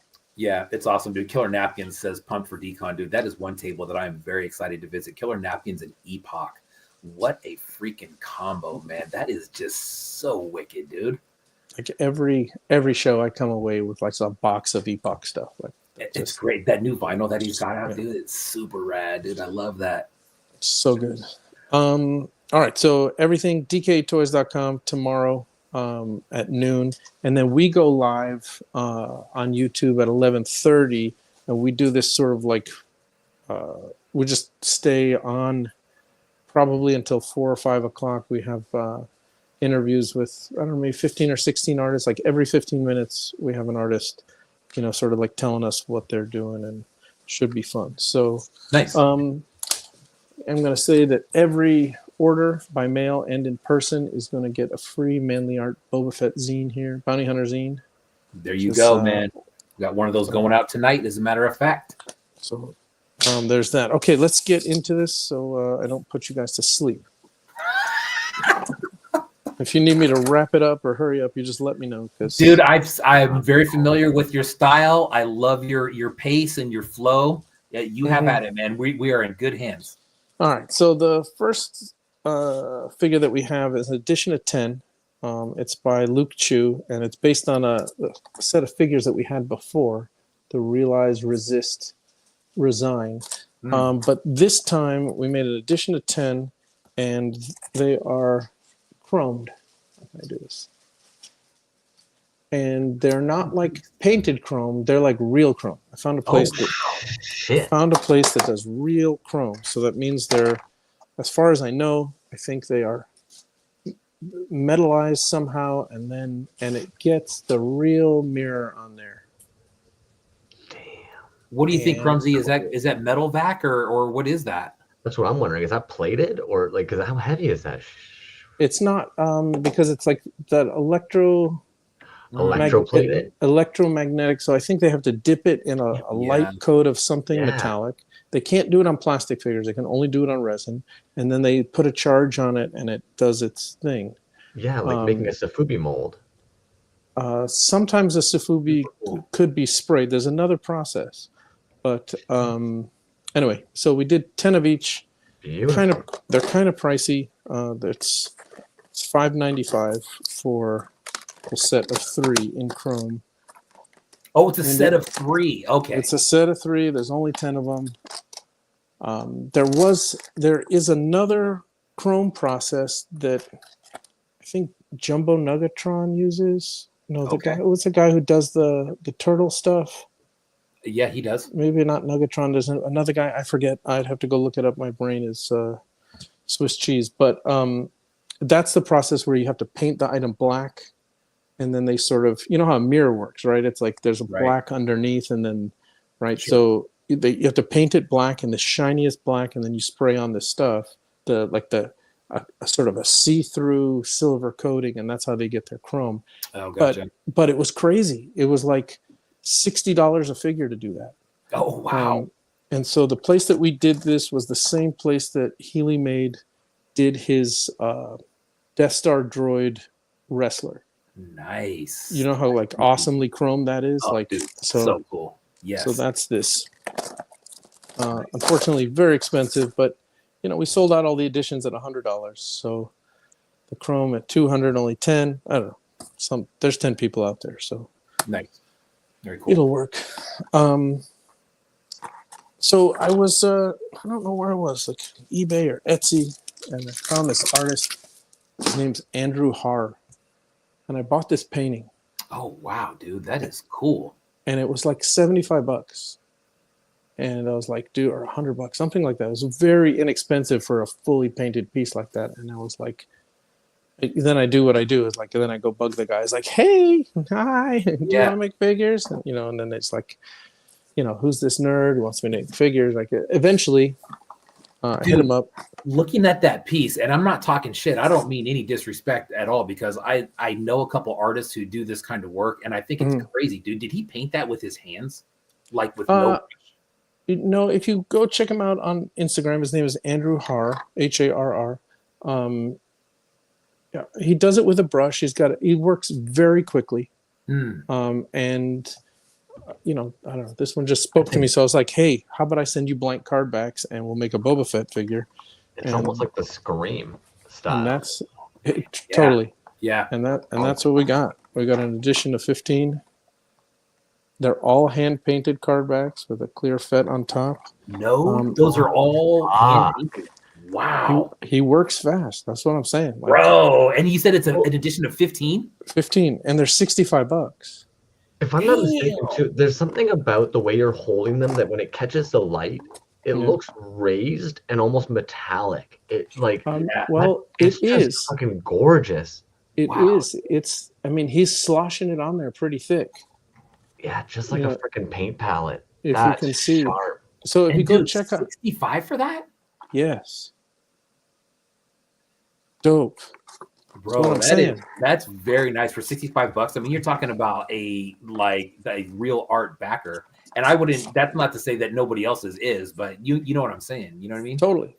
I mean, yeah. I mean, I highly suggest to go check out his work. It's a lot of fun. He does commissions too, and he's doing like large paintings, you know, in the couple $100 range. And it's like, I don't know, you can choose your subject matter. Just say like, I want the Planet of the Apes movie poster, and he'll just do it like crazy. Dude, we're about to have Planet of the Apes. I heard about all those apes that escaped in South Carolina today, dude. Holy smokes.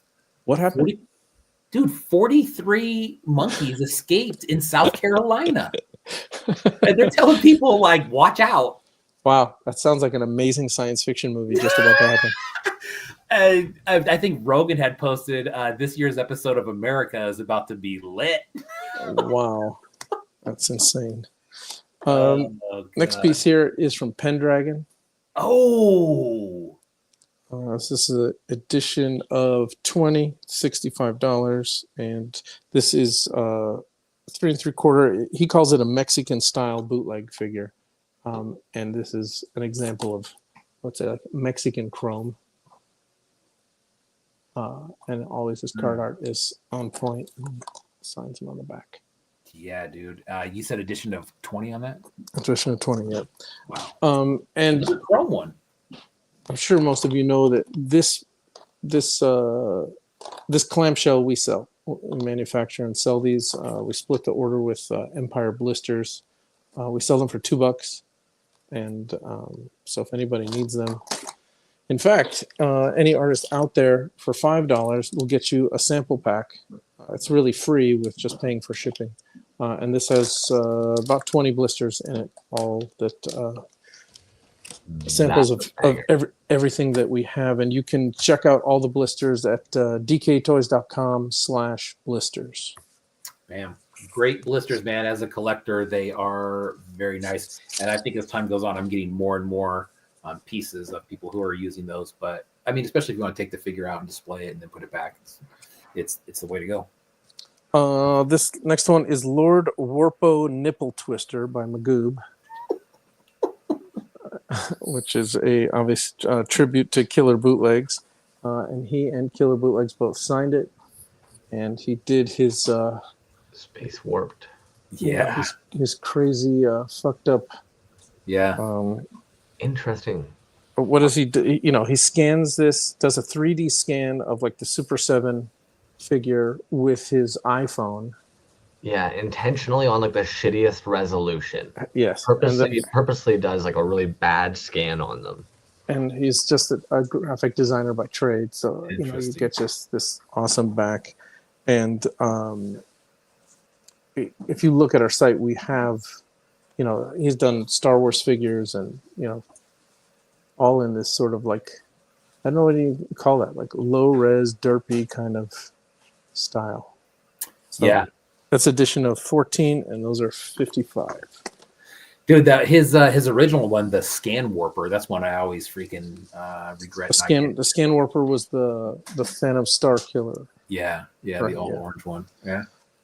So for about 3 years running, we had at DesignerCon there was usually another 2D art show that they curated themselves, and then they would ask us to make an action figure component for that show, and that's, I think they did the. One year was Back to the Future. Another year was like video games, and then so I had just announced that, like, you know, the theme of the show was Las Vegas, and then after, you know, Ian and I were talking, like, we don't need to do another art show for DCon that's Las Vegas themed. Like, I didn't think, like, last year was Hollywood themed, right?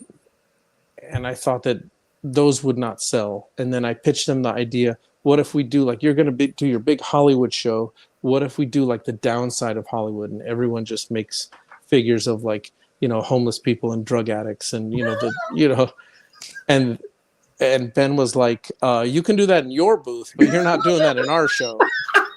And I was like, I mean, that would have been hilarious. He's like, dude, the Hollywood Chamber of Commerce is going to be here. We got permission to use the Hollywood sign. Like, no. I'm like, okay. Fine. So we just skipped it. And then this year I just skipped the Vegas theme because I didn't think anyone would buy it. And then, of course, King Spider Toys says, hey, I made the figure for the show. And I'm like, oh, no. But so it just became one of our exclusives. It's called Gonzo Wars Governor D. Vadersby. King Spider Toys. That's a good one, man. I think he posted that. Or a Gonzo Wars piece recently, dude. Oh man, that is really good, dude. It's an edition of 10. They're $60. Not only that, like, he hand painted that. He did a watercolor painting of that. Like, that's. Oh man. What the fuck, dude? Yeah. And then the best thing about his figures is he spends the time to at least digitally create like the rest of the figures in the line. Yeah. And I mean, how badly do you want Big Chew? Dude, how bad do I want what's the shark on the end there? The great white? Dude, what a great looking character that is. Look at the woman. Great. Yeah. The woman. The woman. Sky Tripper. Come on. So does that look like the dude? Like, I don't know. So it's right. It's just fantastic, you know, Ralph Steadman style you know, Vegas theme. Just really fantastic awesome, piece. That is cool. And then the next one is for the Lovable Toys from the UK, did Commando. It's just amazing. Edition of 20, $55. We always try to get something Simpsons in the show, but I have a soft spot in my heart for Commando. That's awesome. I didn't ask him to do it. He's just like, there you go. That's what everybody needs. Paint up on that guy. Yeah. Clean as hell. All right. And then this is sort of a collaboration between Joshua's Toy Box and Dead Greedy. Joshua's Toy Box, like, I think we released his first figure. I mean, he's 18 or 19 now. I think when he was 13. Is that right? Oh, wow. Maybe when he was 13, like, he made a figure for us. So he and Dead Greedy did this. It's an edition of 15. It's called Raiders of the Lost Parts. It's edition of 15. It's $75. And then you can see the little. Oh, cool. Indiana Jawa. And so this kind of stuff, you know, works best for us at a convention, right? Sure. You put this on the table. It's bright. It's got a Star Wars reference, an Indiana Jones reference, and especially when we used to do San Diego Comic-Con or New York Comic-Con, like, this was the thing. And I always tell artists, like, if you just want to make your own thing that is just something straight out of your mind that has no, pop culture reference, totally fine. We will offer it. But it seems like, especially at conventions, this is what people want. And then what it has here comes with a hidden relic inside. And so you break the crate seal here. It's got a little hologram. And they told me that this is the number one, that I was not the winner. But it says, sorry, tough shit, basically, right there. But one of them is a winner, and you get another free figure. Oh, nice. That's the Well cool. of Souls is in an antechamber yet to be discovered. Keep searching. I don't think anyone's going to buy multiple pieces, and then he wrote this whole thing in these Egyptian hieroglyphs on the back, and put a little key. And it's in just to give you a headache. It's also in 3D. Oh, Jesus. So it's just like he did. Looks like a nice thick backer. He did print me out what it actually says in English, and then when we were on our show the other day, George Gaspar was like, "Don't read it." He's like, "Fuck that! You make them buy it and translate it themselves." And I was like, "Okay, well, we'll go for that." So, dude, you mentioned real quick that you said that type of piece does really well in the booth. Mm-hmm. Is there a certain formula? I know you mentioned colors, but if you wanted to stand out walking by your booth, is there a couple things that you would tell people? Say, hey, make sure that you're definitely doing fill in the blank. Well, I mean, obviously, like the Gay Empire figure that the Sucklord did originally in 2004, 2005, that we still makes to this day. It's something bold and conceptual that from across the room you can read it, and so for me, personally, I love the political stuff. I love what we call like the gut punches, the things that you read it and then you're like, oh, it's just sort of my favorite. And so I get to experience that standing in the booth and watching people walk by, right? So my all-time favorite for the gut punch is Special Ed's Alien versus Predator. And when people walk by, they see Michael Jackson and they see E.T. Yes. And then they read it, Alien versus Predator, and then they go, oh, all right. It's just like you just took their childhood and you just fucking, just stabbed them in the eye. Oh, man. That's sort of, you can see the conversion, like as they're walking by, like, I wasn't going to spend any money today. Oh my God, look at that. How much is that? And then the wallet comes out and it's just like, I have to have that. And so I've seen that, maybe, 10 times for as long as we've been doing this. The Sucklord early on, he did a Licorice Leslie. So it was a follow-up to his Gay Empire. It was Peppermint Patty figure. Okay. And it just said, small figure, it just said Licorice Leslie. And then people were just like, lost their minds. And on the back was a photo of Patty and Lucy just holding hands, and it was like there's like, I have to have this, and to just they can't give you money fast enough. So doesn't happen often. I definitely don't encourage people to do that. My fear. So I know what works for me as a company trying to promote things at a convention and what will make money. I don't want to encourage artists to deviate from whatever their path is in their life, right? To make something that they think will sell, right? I'd rather an artist is really just being themselves and trying to it's like, it's always better. This happened in the distribution days, right? People would call me and say, hey, what's selling? And I'm like, well, what's your store? Who's your clientele? Who are you catering to? I always thought that the stores did better who bought what they liked and curated an experience in their store of a look and feel and a style of things that they carried, and hoped that people walked in that style resonated with, as opposed to, oh, this is the bestseller, this is the number 2. Let's take the 5 bestsellers and put them in the window. It's like they have nothing to do with each other. They don't. Yeah. They don't work. You know. Yeah. And then that's sort of like doing it for all the wrong reasons. Like I'm sure you could find something.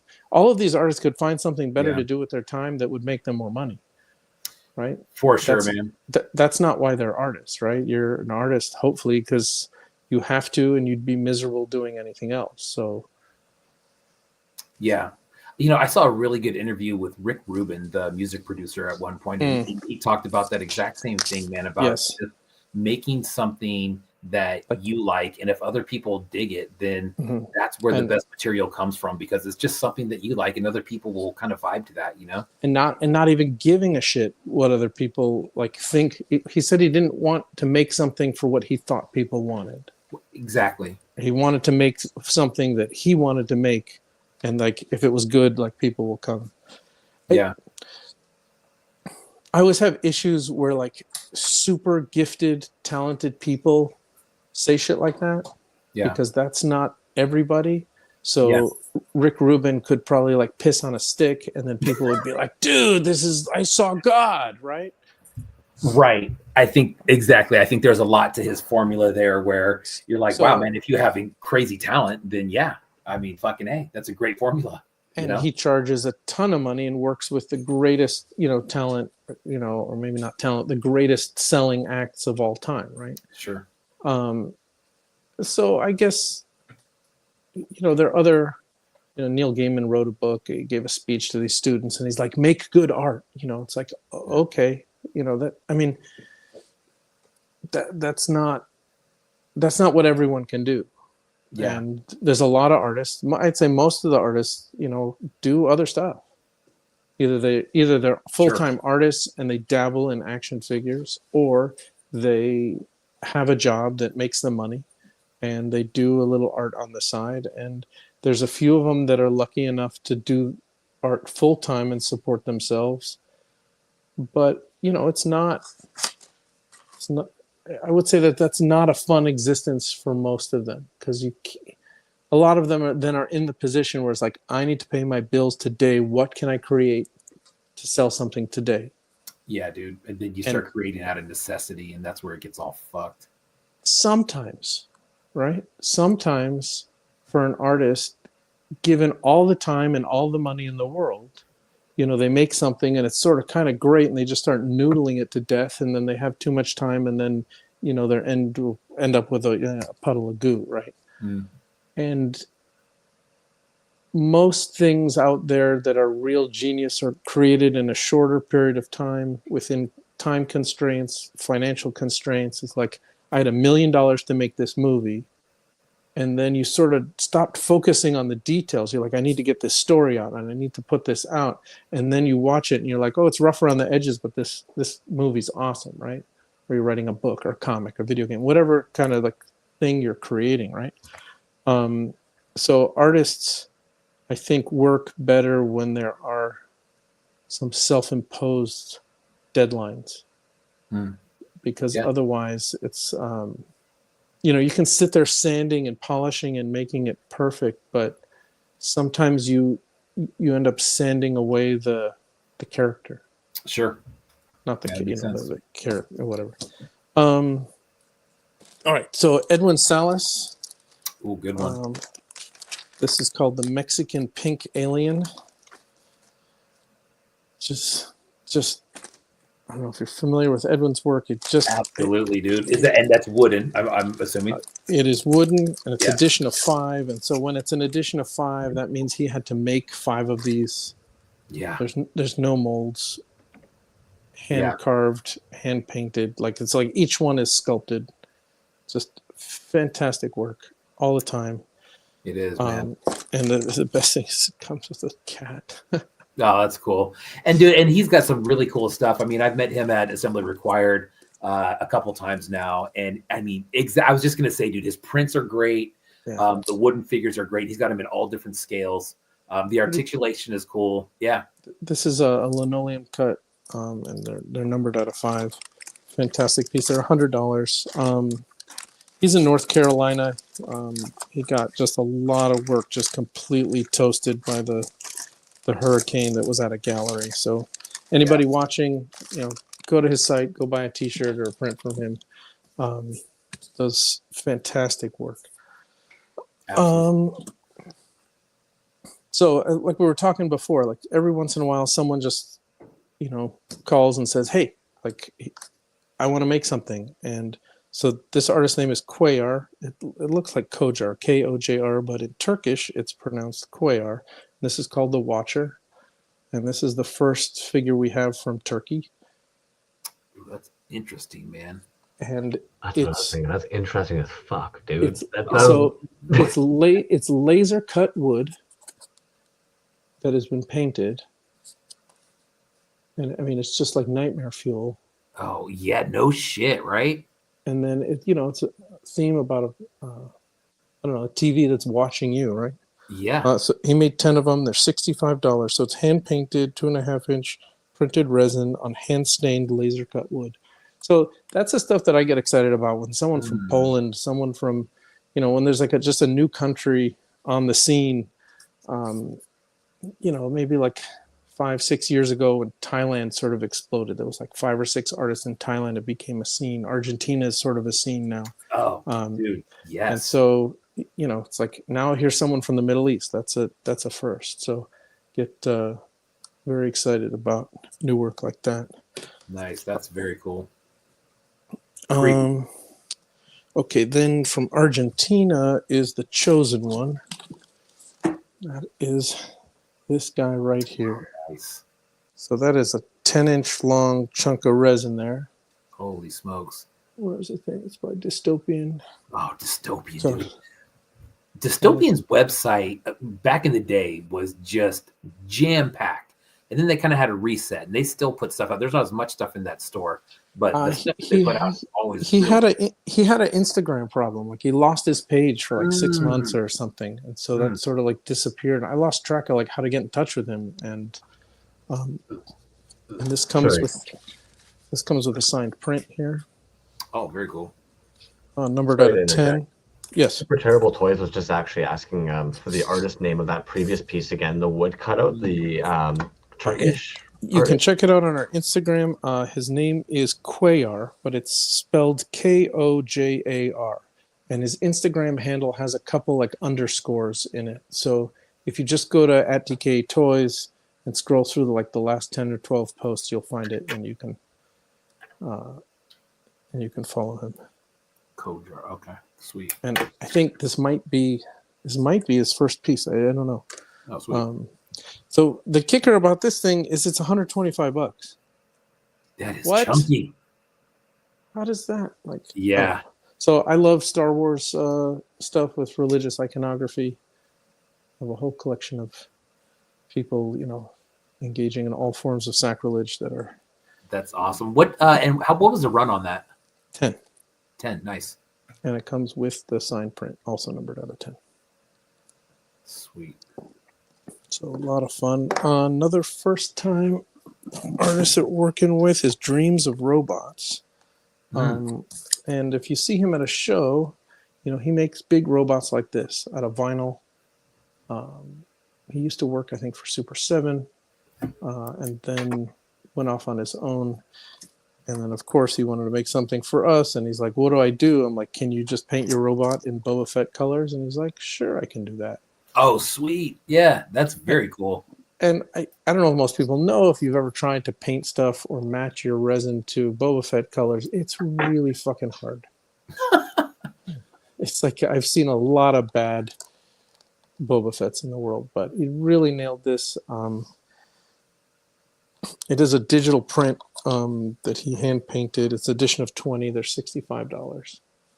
And that's by Dreams of Robots. And he's going to be at DCon. He's got a booth, and his table is just filled with. You get this postcard with it and a sticker. Sweet, nice, but very cool. Excellent robots, man. Now, is he going to be in your section over there? No, he opted to get he's going to have one of the tables in the back. So every year at DCon, they're nice enough to let me sort of corral everyone who does resin figures in the same aisle. And I try as hard as I can to find people who can't afford a booth to put 2 or 3 people together. Sure. But couldn't work it out this time. But Yeah. we trying. And then we have the 7th Dimensional Swindle. Good one. This is the 4th one in the series. Wilkowski. By Scott Wilkowski, and the card back by Suckadelic. Yeah. Edition of 25. They're $100. And so I don't know if you remember, Scott Wilkowski made this awesome Voltron. Yes. Do you remember the Voltron? Dude, it was no. I believe that was a one-off, right? No, I think most of his stuff is an addition, because by the time he sculpts it from scratch, like, Yeah. he wouldn't make just one. But no, it was addition. I had to buy it. Like, he couldn't even get me one. Like, his work is so intense that, like, there it is. Look at that, with the skeletons inside. So I was trying to find an idea, like, what could I make with him that would work. And some of my favorite stuff that he did was in our Suck Up shows, like in 2012 and 13, where the Suckler designed the card and he would make the figure. So we found all the Voltron villains, who Ian just grabbed it out of the case here. Oh, damn. I thought it was larger than that, actually, dude. I mean, it looks like it's 20 inches tall. It's about 8. Yeah. God damn, that is cool. But just amazing work. So the Panache Place Voltron figures had 7 bad guys. So basically, each one of these sculpts, the outer sculpt, is based on the vintage Panache Place Voltron action figures. Gotcha. Turning the Voltron bad guys. So we're on number 4. I'm gonna make all 7, even if it kills me. I snagged one of those last year, man. Not that one, but the previous one. Super cool. Really good work, dude. I mean, he's a double cast master for sure. Yeah, amazing. Sexy. And those are $100, and there's 25 of them. Nice. And then the other 3 are still available on the site. So if you want to catch up and you want to pony up and get the 4, I promise you I will do my best to make the rest. All right, so this is just a perfect example. So an artist named Martin Tejada from Argentina approached us. He is a really accomplished screen director, writer. He's done comic books with Dark Horse, works in America and in Argentina, and then he just started his own IP, like his own action figure line. And this is the first character, El Guardian. Oh wow, dude, that is chunky. It is fantastic. It's edition of 5. They're $120. He wanted us to let you know it's hand sculpted by Mary Zancoli and hand painted by Luz Grobley. Hope I'm saying that right. Hand sculpted, dude. The person who sculpted this is a resin cast, but the paint job is so that he calls this the animation colorway. Super crisp. Yeah, dude. And dude, like the fact that that's not a digital print, that's yeah, awesome. this is cast. So the sculptor cast it based on his. I mean, sculpted it based on his drawings, and so this is. I would say that this is what I like the best, is when someone is just making something that's just out of their mind. Not out of their mind, not like they're crazy. Like, it's just their own creation. Yeah. It's harder to sell it, right? Because you have to find people that it resonates with. Sure. In this case, I only have to find 5 people to pony up $120. But do you know what I mean? It's also doing something great where it's very familiar while being original. Like there's a Mando feel to that. There's some Batman feels in that case. It is definitely, and definitely with this what he's calling. Because there's another bronze one that he made. There's like 5 or 6 colorways, but this one being like the animated version, it does the paint job is sort of reminiscent of, Batman animated, Star Wars droids, that kind of, if you look at the detail there, like, anyway, just a lot of fun. Yeah. All right, the next one is McDonald's Monster Box by Folklore Industries. There it is. We were talking about this at the. Look God at- dang, dude! Look at that. So his buddy Ian, not the Ian that works here at DKE, his name's Ian Rickett Delios, and he's the one who does all the printing and sort of die cutting and design of his boxes. Willie and dude. Just the box alone, like, what the hell? Yeah, dude. All right, so Exactly. What the hell? it's hand cast and painted. It's a 5.5-inch scale box resin figure, edition of 15. It's $60. So you basically Oh shit! you get this guy, and then you get your sort of horn head, and then you can swap it out. Very smart. And so- did you say $60 for the whole thing? Yes, and it comes with 2 heads. Oh wow! And so magically, if you got his last McBurger ball, we still have a few McBurger balls on the site. Yeah. All of those heads are all interchangeable with this guy. Oh sweet! Yeah. So, and I don't know, the McBurger. It's McDonald's Monster Box. And what's the other one? Was the Burger Balls? It was like a Mad Balls. So it still like has a Mad Balls feel, and like 5.5-inch He-Man. Like, there we go. Yeah. Look at that. But then, like, look at the fucking box. Like, what are you doing? It's amazing, dude. I mean, It that does say looks here. like It says something from the store. It says compatible with McDonald's Burger Balls, like right there.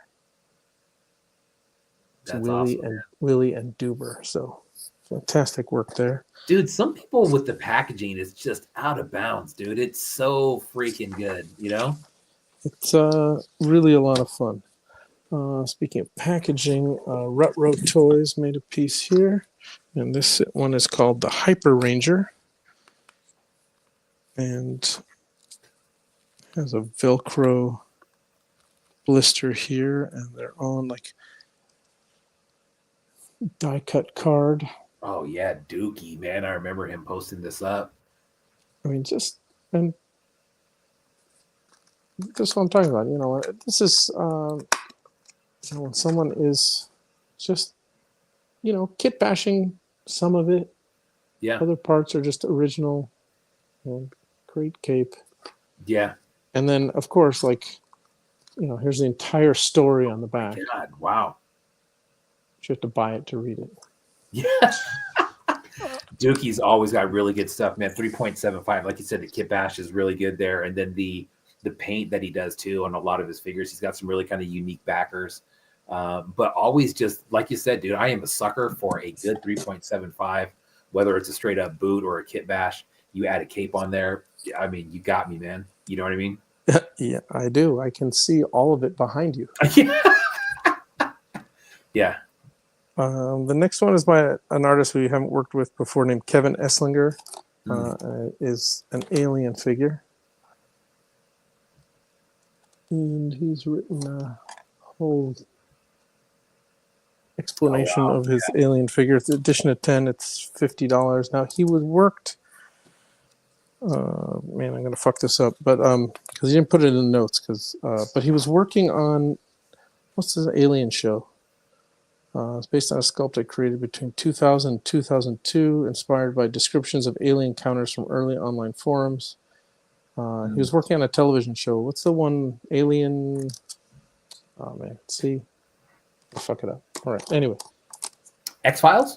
No. The one that's like... it's more of like a sensational history of... Ancient Ancient Artifact. Aliens? Yeah, that one. What a great show, dude. I love that show. So he worked on the show. He designed a lot of stuff for the show. This figure was not used for the show, but he decided to make us a run of those. Oh, very cool. It's a lot of fun. All right. And then, so back in 2013, maybe, we did at DesignerCon, we did I don't know, they would just give us the whole stage for the day. And so I just put the Sucklord on there, and we created this game show, and I got him this little, thin like Bob Barker mic, and Yeah. had a DJ, and there were just all of these lewd games that he created, like trying to deep throat carrots and jack off aliens, and so one of the prizes he was sitting around the warehouse, and I had all these starting lineup figures, and so he made a prize for the people who came up on stage. That was the only way you could get the figure, and it was a starting lineup figure, and he'd rip off the head and then put, whatever, a galactic jerk bag or a Sucklord or whatever on that. And those were the prizes. And those figures are super popular. Anytime I get them back in collections, they sell right away. They're super iconic. Yeah. And I was like, and so most of what we do, or how we like actually make money, is by buying and selling more mainstream toys and collections that come to us. Sometimes a collection is, resin figures, but not often. Sometimes they're art toys. Most of the stuff that comes in the doors are like, Hot Wheels and Beanie Babies and Star Wars toys and stuff like that.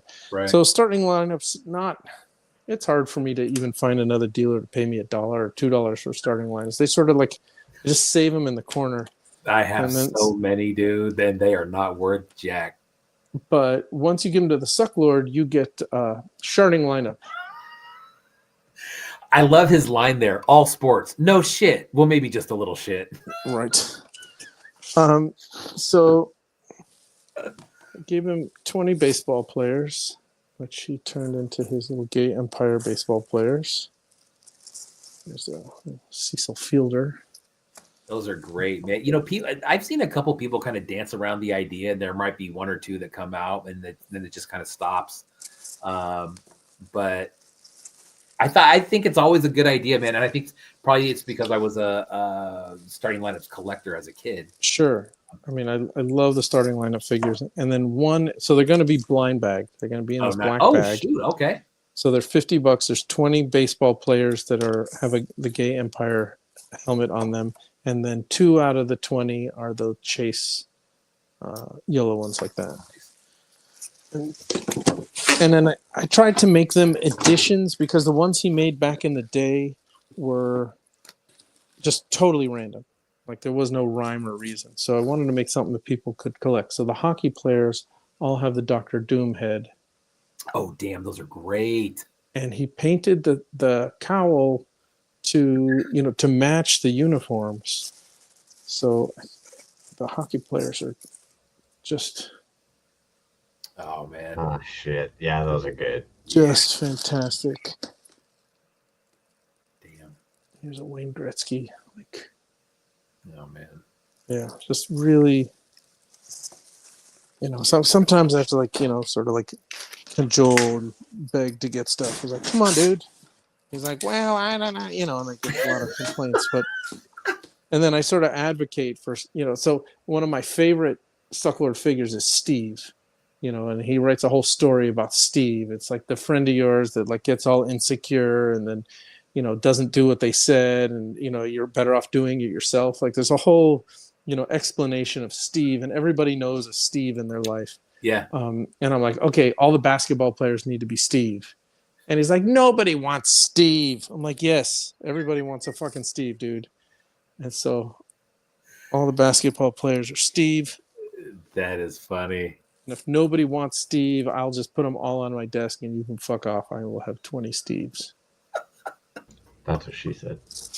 Oh, wow. Boom. Dude, I gotta say something, dude. Your Morgan impression it's pretty damn good, dude. It's pretty damn good. I talked to him too long. So I managed to go on eBay and I found a case of the Timeless Legend line, all of these sprinters. And so all the sprinters have Destro heads. Yes. Let me ask you something real quick about the sprinter. I have an old Healy made piece where I believe that the bottom half of that is one of those figures, is a sprinter, and it's old, man. I want to say it's like from 13, 14, something like that. Yeah. Yes. That's it. That's it. That's it. Different head. It's got like that phantom head. He's got a dagger with it. But yeah, that's it, dude. That's interesting. And then the last of the 5 are the football players. which he used a Warduke head. Oh, Which- nice. They just We can laugh all we want, but this is an insane amount of work. Yeah. Oh, the old Walter Payton. it's just Where's really Phantom fun. Lake at, man? That dude is a huge war dude. It's just the Warduke just really, you know. It works. just- It looks like he's he wearing a helmet, right? Yeah, and then again, I mean, the he is, but 2 out of the 20, you know, randomly the little chase there. So those will be fun. I think we'll offer a little discount for people who want one of each of the 5. And again, those are $50 each. But I don't know. Those as one of the Sucklord collectors that I sell a lot of stuff to, he said that those hit hard, and they, you know, they really do for me too. Like they really, the nostalgia is there. And I agree, dude. 100%. The nostalgia is there. For me, you know, with those figures, I always thought what was really cool about them was, you know, even though the majority of them were static in a way, right? Like I think some of them you could move the arms if I remember correctly. But besides that, dude, they're just really cool display pieces. You know what I mean? They always had that really cool little base with them, and they have a certain hokiness to them because they've tried to reboot the starting line several times. It never. I mean, I'm not nostalgic for those designs at all. You know, McFarlane made super detailed sports figures. Sure. And I look at this like I don't want to own those. Like, yeah, I want to own this like this dumbed down, you know, guy, you know, trying to catch a ball going. Yeah, like, and you know what's funny, man, is when you start looking at like the facial sculpts of some of those things, they have like, you know, like 3 different ones that they chose from. right. And so you get kind of some of those repeat guys that it looks like just the same guy wearing different uniforms. And Right. different skin I mean, tones. they started to get better heads over time, but they would reuse bodies. Like, you know, there would be the same pitcher body, you know, because in '88 when they came out, there were national players, and then there were figures that were only released locally. So there might be like 1 star player on the Pirates, but you know, if you lived in Pittsburgh, there was 5 or 6 players, and some of those players were only available in the Pittsburgh area.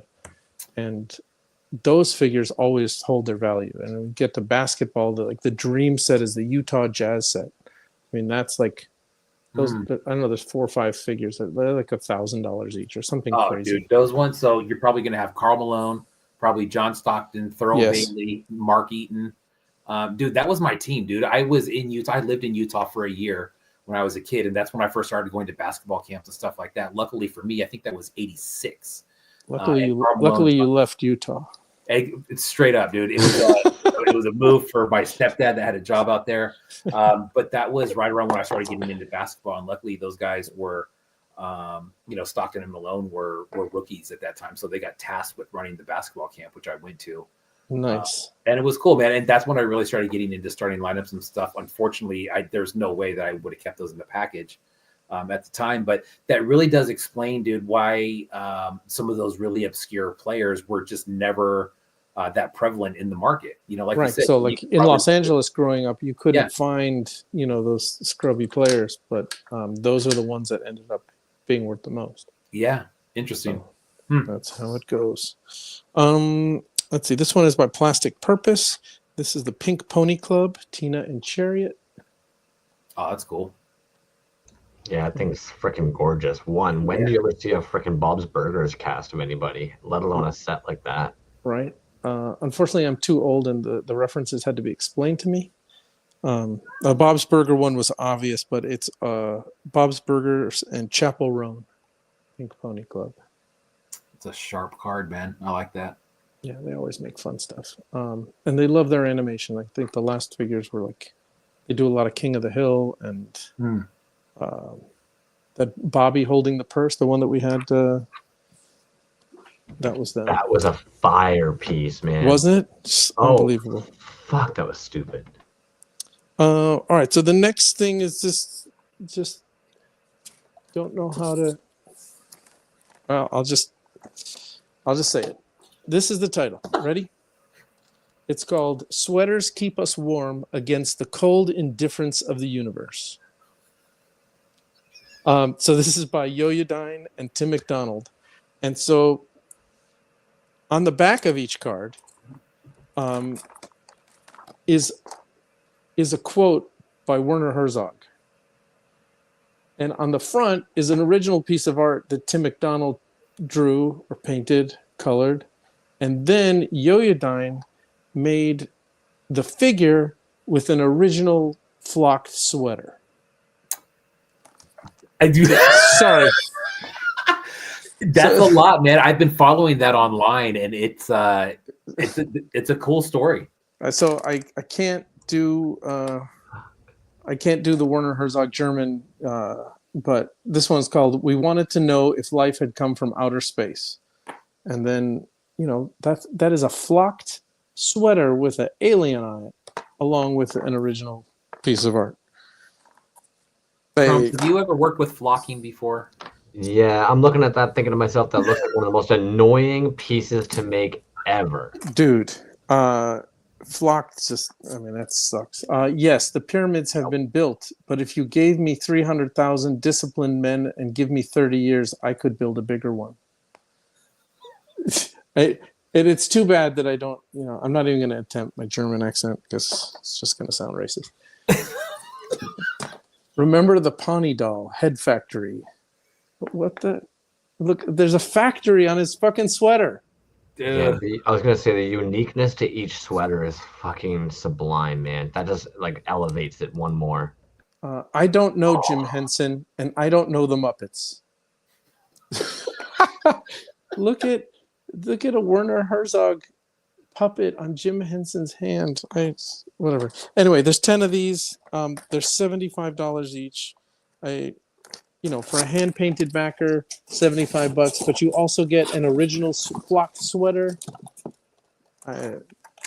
This is obviously the one I'm keeping. It's called "I Would Like to See the Baby."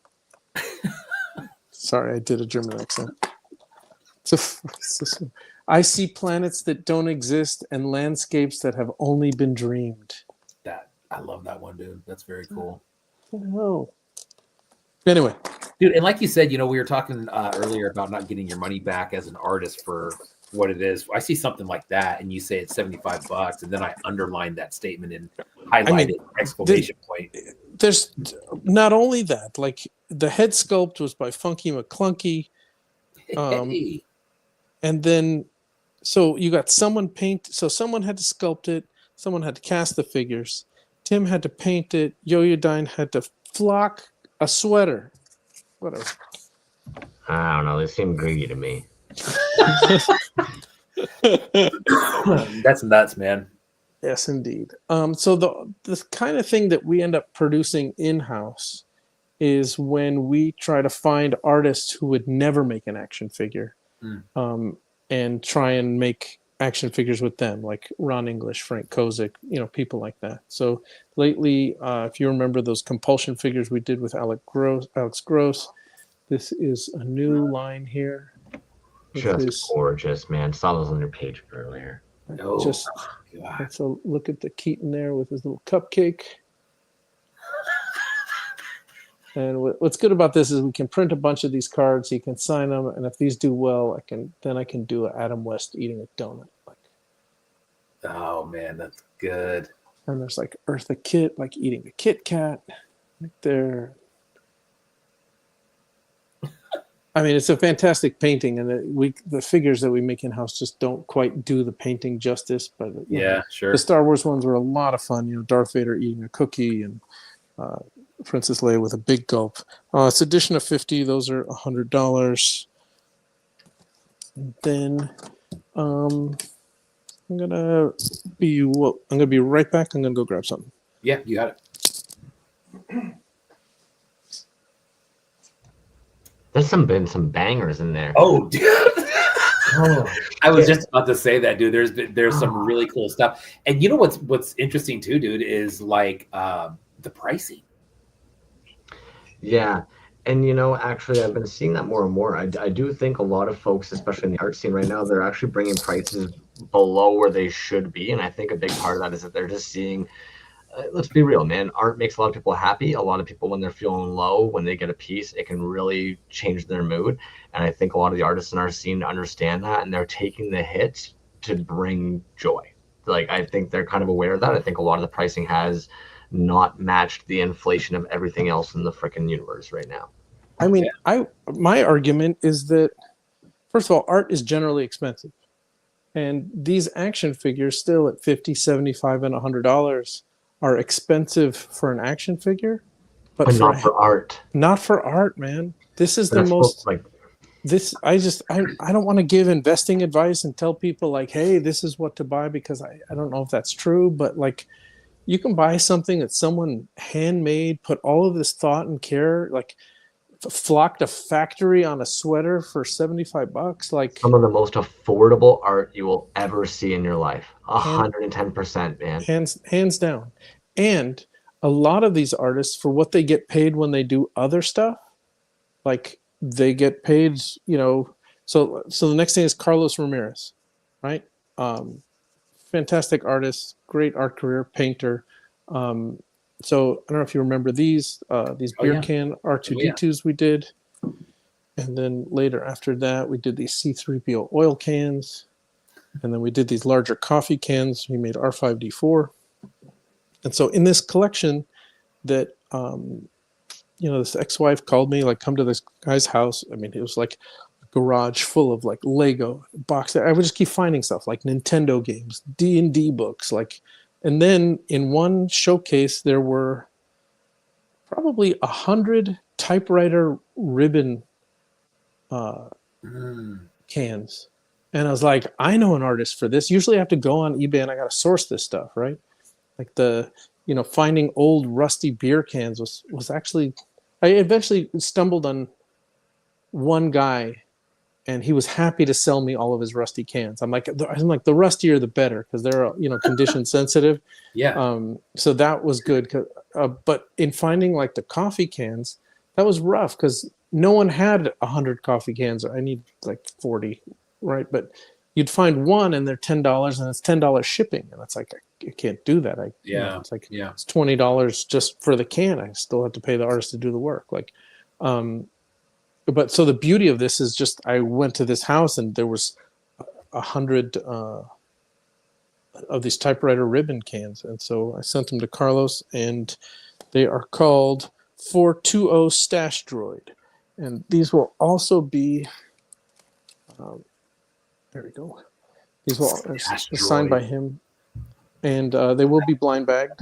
They're $75, and he's basically turned it into some like Power Droid-esque design. Nice. And they all have put the striping on the sides. Some of them, this one is called Plenty Copy. It's interesting the way that they were able to make something so similar every single time, or identical every single time, yet completely unique every single time. Well, as far as the look and shape of it, yeah. This one has Benjamin Franklin on it. This one's called Guardian Typewriter Ribbon. Most people watching this don't even know what a typewriter is. Am I dating myself? Anyway, a lot of fun. I mean, so in a case like this is just an opportunity to have a piece of Carlos Ramirez work for $75 where you can't have a painting for less than a few thousand. So just a lot of fun, and he does this stuff because it's fun. And so there you go. All right, and then this last figure, not the last one, but almost the last one. Okay, here. This one arrived. So this is Star World Goggins by Buzzard Guts. It's an edition of 15. They're $60, and he's almost done with this line.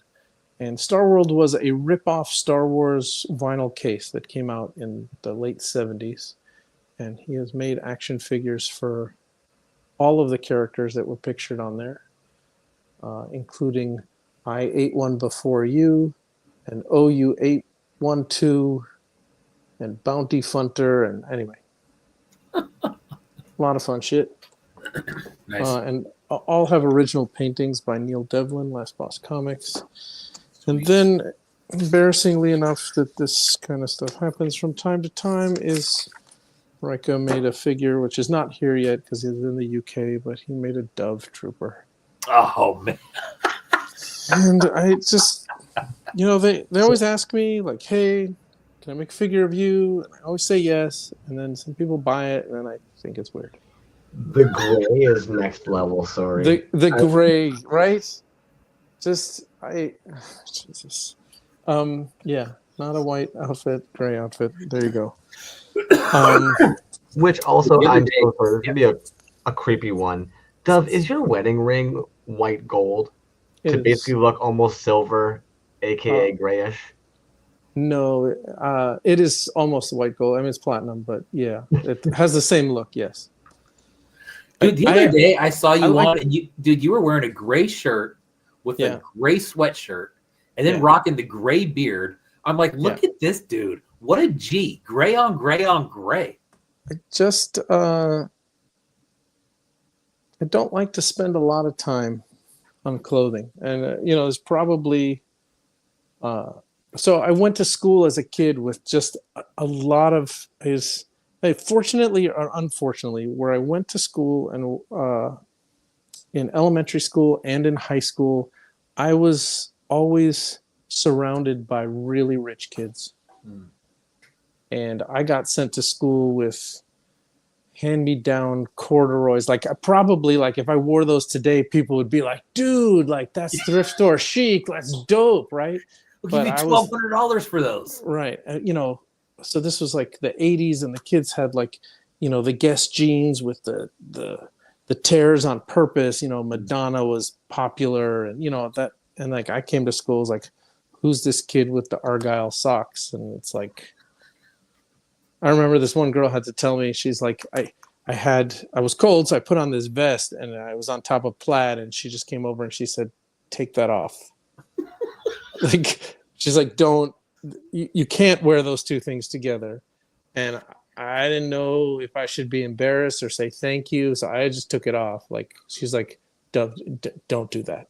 Like, this is at age 10, this is like, anyway, so I just never, I did the thing, in high school and college, like wearing concert shirts. And then there was like the rule, like, you can't wear your Primus shirt to the Primus show. You can, so it's this competition, like you wear like the cool shirt to like not the band that you're seeing. So if you go see Jane's Addiction, like you have to wear, a Jesus Lizard shirt. And like, everyone's like, oh, I'm so obscure. And I just felt like, this is fucking stupid. Right? It's like, and then I heard George Carlin talk about, like, wearing a Nike shirt and just do it, and he's like, fuck you, if I'm gonna put your logo on my shirt, like, I'm not gonna pay you. It's like, you're gonna fucking pay me. Like, so there you go. So there you go. To be fair, though, too, it also works perfectly for something like this where you're wearing gray and yet all the toys behind you, or if you're at a convention and you're trying to have people focus on, hey man, they bounce. That's right. Don't look at me. Look at all this bright toys around me. Take your male gaze off of me, right? And pay attention to the art. Wow, that one's tough. Wow. That just happened.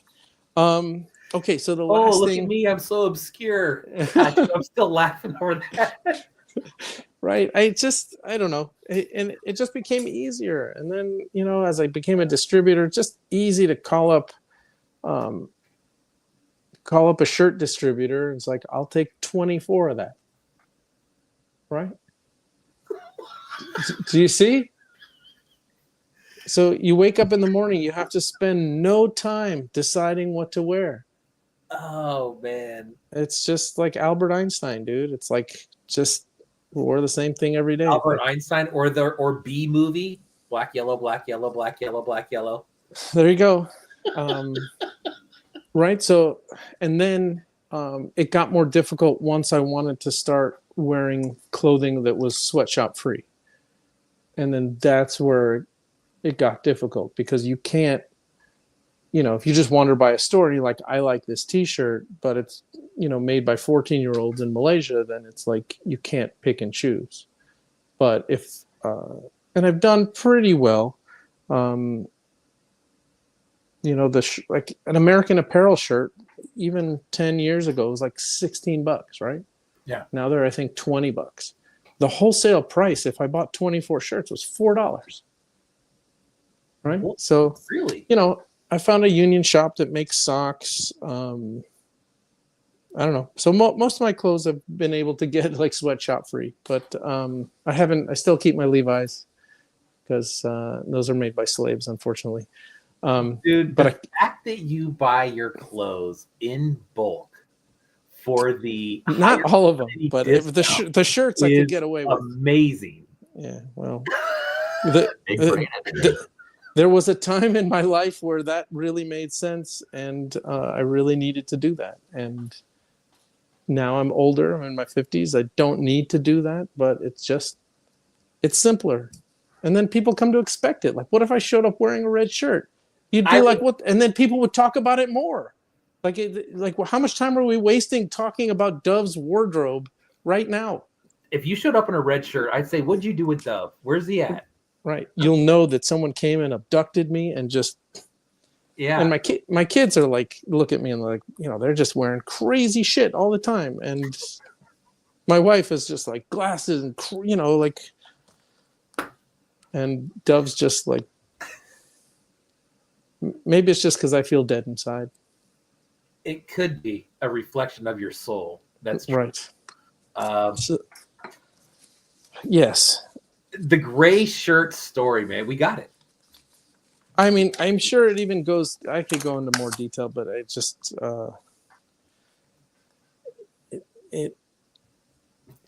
let's talk about the toys.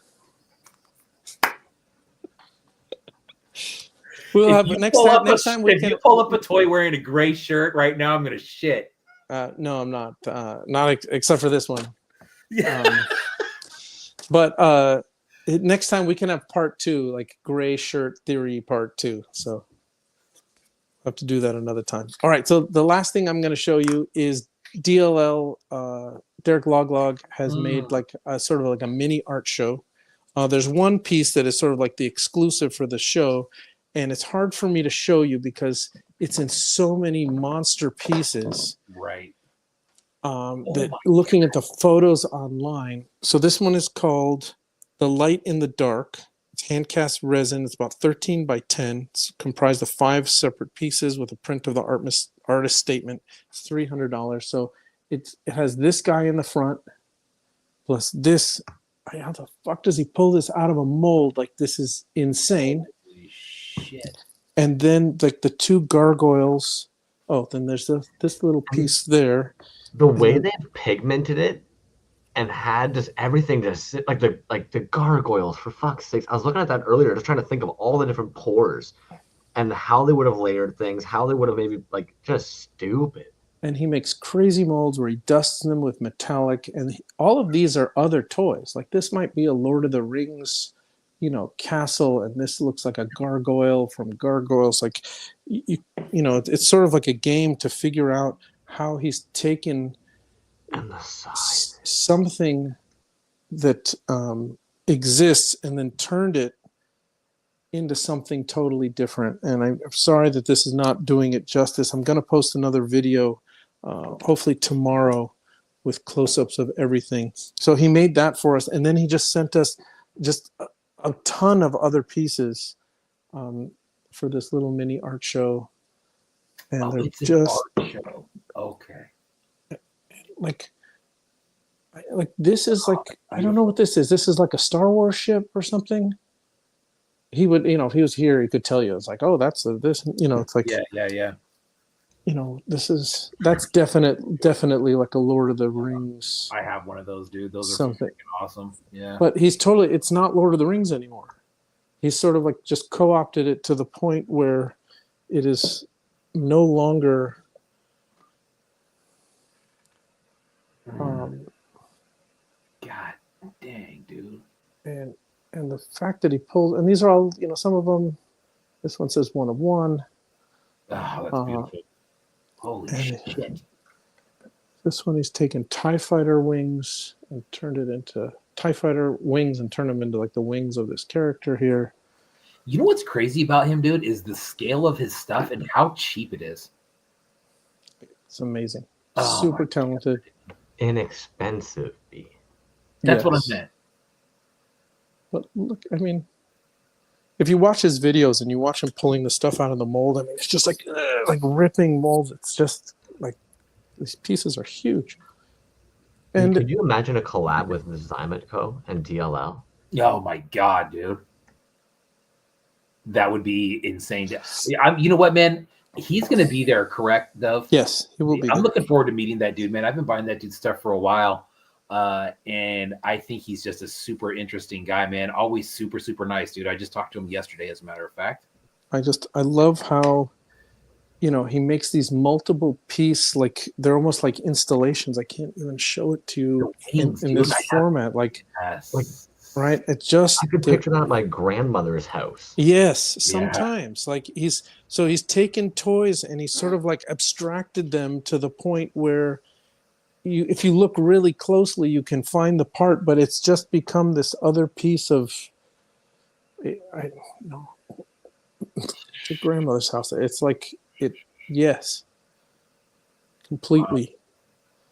And they're all become like these altars that, and the pieces go together. It just really, and they have like some religious iconography in them. So it's just taken, you know, I mean, this looks like it could be mistaken for a nativity scene, right? It's just, and what's funny is like we'd set his stuff up at DCon and then I'd send him a photo and he's like, no, like this needs, and I'd send a photo. It's like, needs to be set up like this.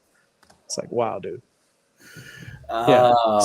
Super talented guy. So we're going to devote about a table of space to all of this stuff. Sweet. And really, and this is this kind of stuff I like to see where someone is like in this same scene, but they're just doing something completely different than everybody else. Like who's going in and painting their molds and dusting them to try and get these colors like that, like right with metallics, and you know, it's like, it's awesome.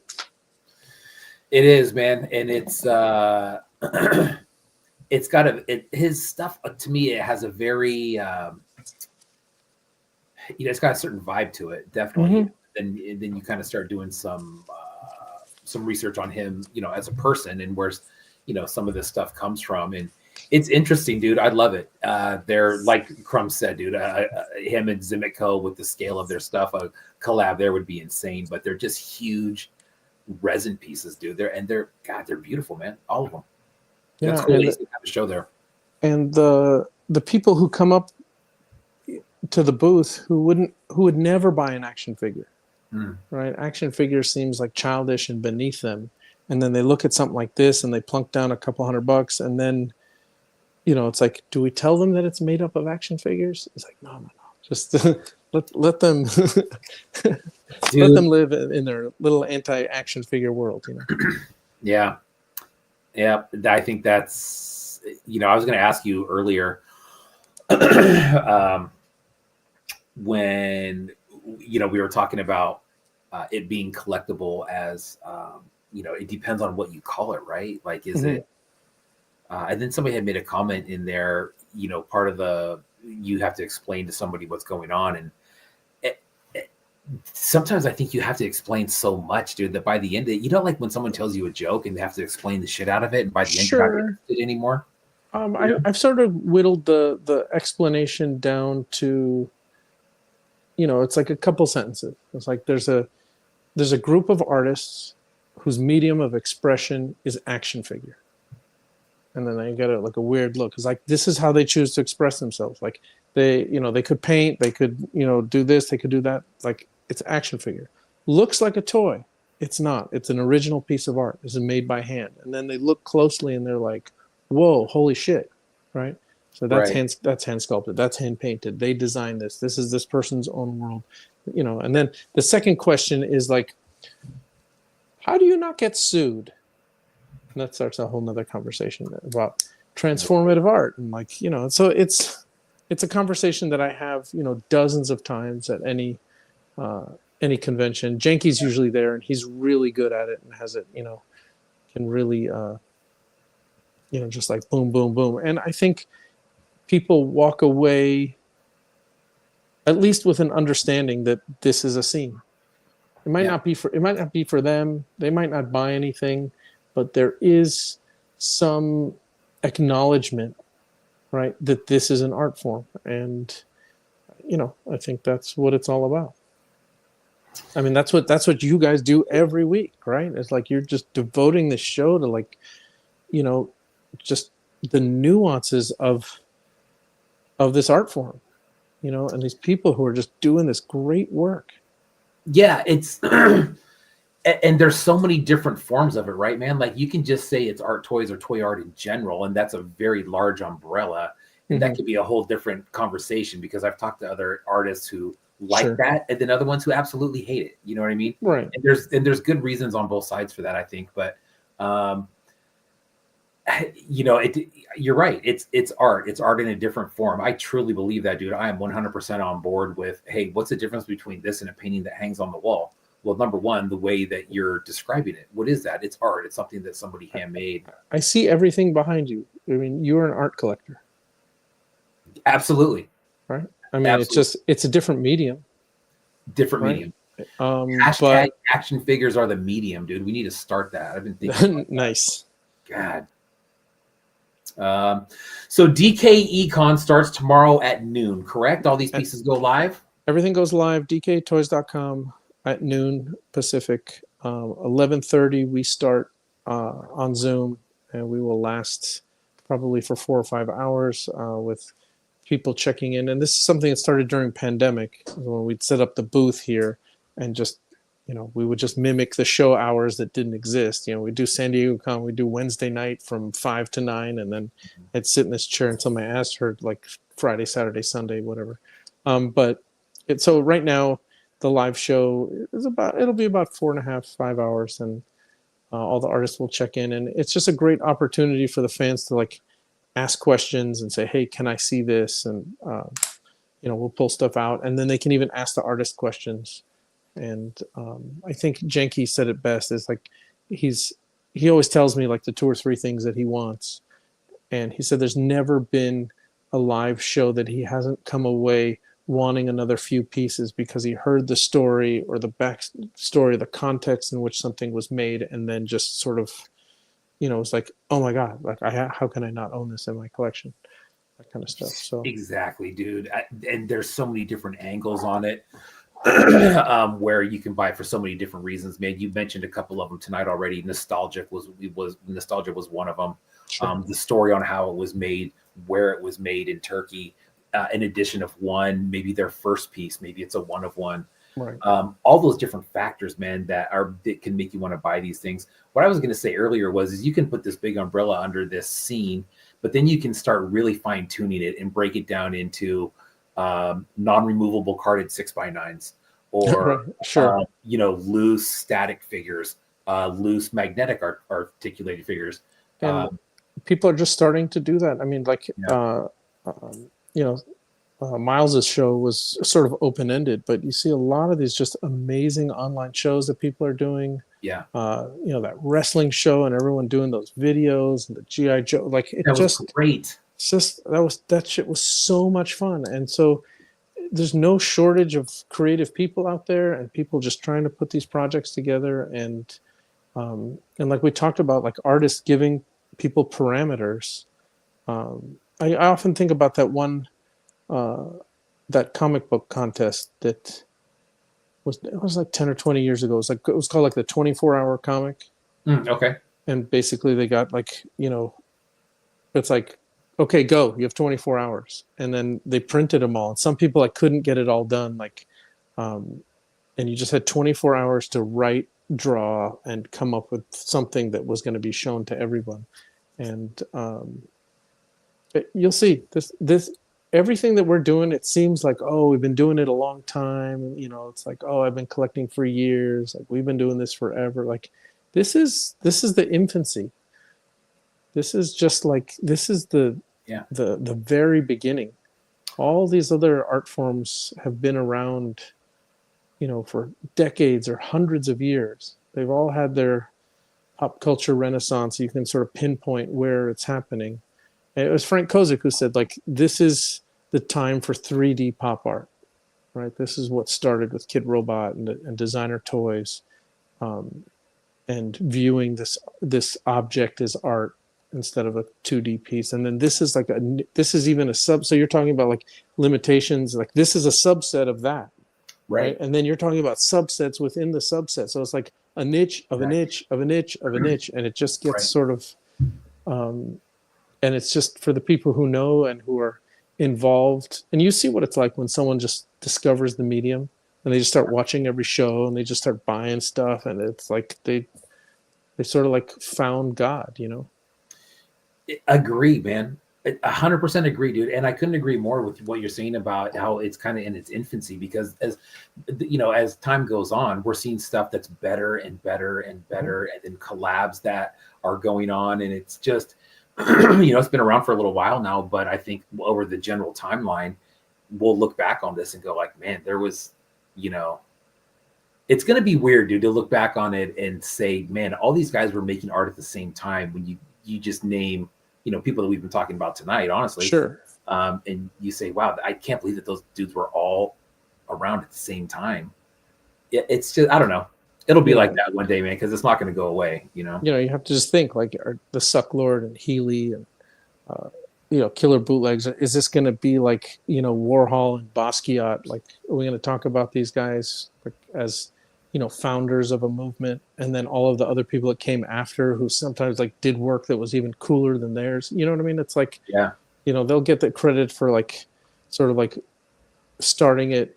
Suck Lord will, as far as I can tell, I mean, there was always people growing up customizing Star Wars figures, right? Sure. Making figures that didn't exist. But as far as we can tell, he was the first one, to put his name on it and call it art. And, that's like anyone in the scene, like, can just go visit him. Like, if you're in New York, you call him, like, say, hey, I want to come by. You bring him a beer, you buy a figure. Like, he's happy to have you over. Like, he seems like, this gruff exterior, but he wants to sell his work, and just bring a 6-pack of beer or some weed, and like he's your best friend. Yeah, straight up, dude. He totally seems like that kind of guy too. I've talked to a few different people who have had those exact experiences with him, and it's crazy. And that's something that me as a collector and not actually making anything is something that really drew me in, was the access that you have to these artists. You know what I mean? But that's now. What's that? That's now. Yeah. That's now. And that's what I'm saying. It's like you get in now. Go meet the people now. Like, they will take their time for you in the future. Like, we don't know what I mean, I hope that all of this work and this advocacy for the art form, like, helps more artists make a living at this, and puts this, gets us to the point where there are, like, these douchey art collectors that are spending, millions of dollars. Unfortunately, the way it usually happens is there's going to be some like usurper that's going to come to the scene, and be like the fake artist that everybody hates, that, is selling their work for $1 million. Do you know what I mean? It's like the shopping mall, art. I won't mention any names because I know some of these people, but you know what I mean? And those are the people that, like, the money people come in and they start marketing that person, and then you just hope that the originators won't be forgotten, and then all of the other hundreds of other artists in the scene get the attention that they deserve. But there's a lot of artists that come and go too, right? There's a lot of artists who just have come in, dabbled like 2-3 years, they make a bunch of figures, and then you don't hear from them. And that's fine too. Like, it's just sort of like it goes in waves, and there's these sort of like eras, and it's going to take on new forms, and it'll be interesting. It'll be interesting, man. I'm excited about it. It seems like it's getting better. I do think it's important that we try to talk about these things as much as possible, so we don't forget, people that have come and gone and maybe are not in the scene anymore, or where a figure maybe originally came from and now it's, moved on to somebody else who's doing it. That stuff I think is all important, just kind of for the history of the scene. But God, dude, we could probably freaking talk all night about this, dude. Of course. You know, but dude, I'm looking forward to seeing you next weekend, man. Saturday, I will be there first thing in the morning. We will chat and have a good time. Sounds great. Thank you for coming on tonight, dude. Again, pieces available at your site tomorrow at noon. Yeah, We'll be going live at 11:30. And everything goes for sale at noon. If you go to dkecon.com, DKECon, CON, that page has everything. That has a link to the store, a link to the Zoom. It has a schedule for the show. It's just all the information is there. It's in our bio page. It's the link on the bio page, and it just basically leads to everywhere. So hopefully we will see you all there. Awesome, man. Thank you for your time, dude. As usual. Thank you guys. Really appreciate what you guys do. I think it's fantastic. You're just I cannot. The two of you just put in so much time to help promote all of these artists' work, and like if you add up how much time you've spent like doing what the two of you do is like you couldn't compensate someone properly for that amount of time. So I'm glad. I hope you're having fun. I think you are. But you're doing God's work is what you're doing. Thanks, man. I appreciate it. And that's what's funny, dude. When you look at the overall number of hours, even just try to ballpark it, and then you just go, man, it sure doesn't seem like it. You know what I mean? Because we are having fun. And Crumbs and I were just talking today about how, you know, Thursday is the hardest day, but it's the funnest day. You know what I mean? It's a fucking rat race to get here and throw all this shit together and make it look halfway decent. And every week, if you add up like how many hours you guys are live at the end of the year, like what percentage of your life out of a year, like I don't know how you guys do it. I think it's amazing. Thank you, man. Likewise, dude. Always supportive of everything that you do. Check out DKE TV. All the links, like you said, are in the bio. We will see you tomorrow online. And thanks again for coming on, dude. Always thank you. I really have a good night. You too, buddy. I couldn't. You couldn't do it. Could you? You couldn't do it. I know. Every other guest, and especially the moment you started saying nice things, I was sitting here like, oh no. You couldn't do it. You know what, dude? You know what's so funny about that? Like, try to name another guest that we would have. Yeah. That you would do that for. Probably none. Probably none. And that's where it gets tough sometimes too, because there was even one night somebody mentioned they're almost kind of like, well, to not get kicked off, it doesn't feel like I'm part of it. And it's like, well, I can't win now. I've either got to be the rude asshole and boot you and feel like a dick, or if I try and be polite and keep you in, I'm actually being a dick because I'm not being part of the gang and removing you. But he has this aura about him of, okay, the teacher's in the room. Like, we need to, you know. It's not even that, because you know what? Dove mentioned a couple of things tonight, and they dropped a couple of things where it is comical. We've said it a bajillion times. We're all cut from the same cloth, and there was a couple of like moments tonight where you're kind of like, yeah, homie's like one of the homies. I think we've pedestaled them. They're very professional. Yeah. Even tonight, you could tell they have their list there. They're on the ball. So I think we've kind of pedestaled them in this way where like we kind of think that like, but they're just one of the dudes, man, and like they're doing fucking tons of work. It's kind of jokes when they mention out now how you guys can put this much time. It's like you put that much time, and I've got to touch on it because it was eating at me. You know, when we talk about like who are these artists we're gonna look back on, all I could think of were those fucking treasured memories, man. Those stupid fucking like tchotchkes. My father was a goldsmith, and yet for some reason the jewelry store he worked at had those fucking treasured memories. And I remember like every event, every like random thing, like he would get my mother one of those stupid things. And yet even one time I cut the box to use for one of my action figures to build something, and she freaked out, being like, "You saved the boxes for all your treasured memories."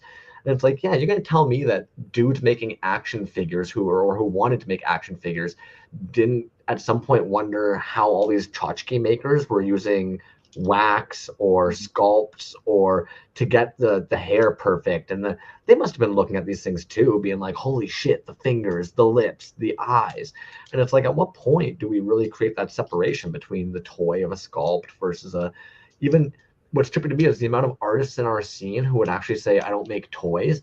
But what's difficult is, for me, toy is one of the highest compliments I can give a piece, because like the amount of joy and love and expression and just imagination that can be sparked from a toy surpasses so much other things. And I can touch it, I can hold it, I can really feel all the different textures and get an idea for it, man. Right. And yeah, absolutely, I agree, man. And you know, it's like I said to Dove there at the end. What was I going to say right there? Don't come back to me in a second.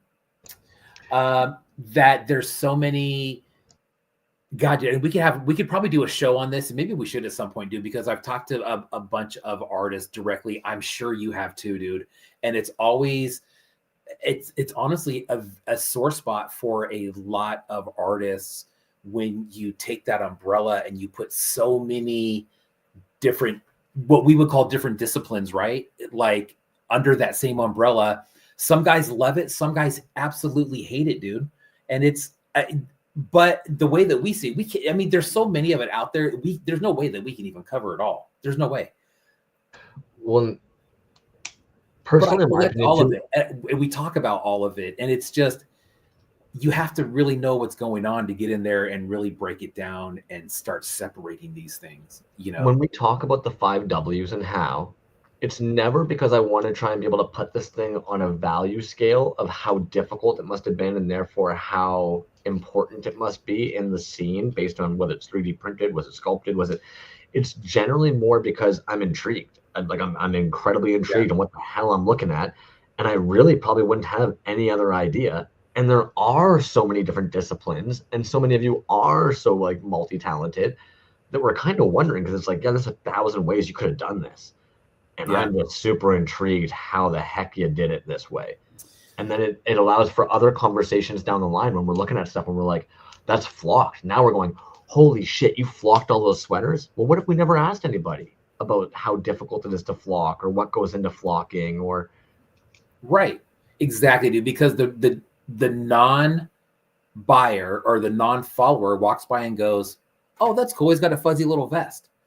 And it's like, bro, you for $75 that shit? Yeah, dude. And that's, you know, more artists. And were they shipping it?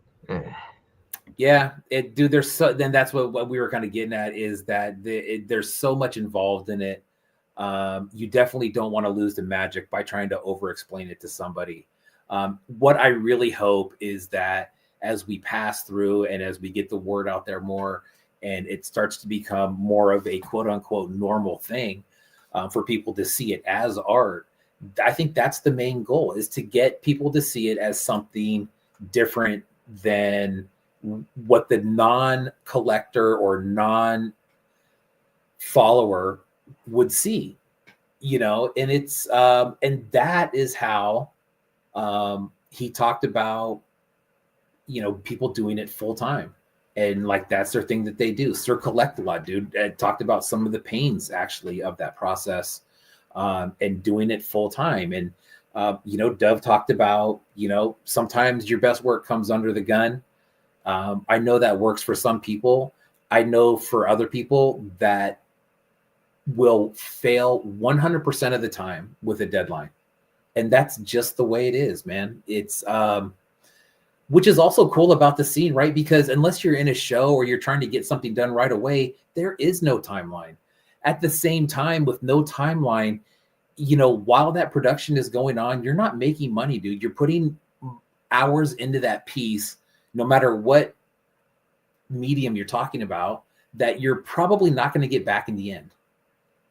And I think that's a tough hill to climb for some people, to make that mental decision to say, yeah, man, I'm going to create time for this, and it's not going to be done anytime soon. I'm probably going to make 4 of these.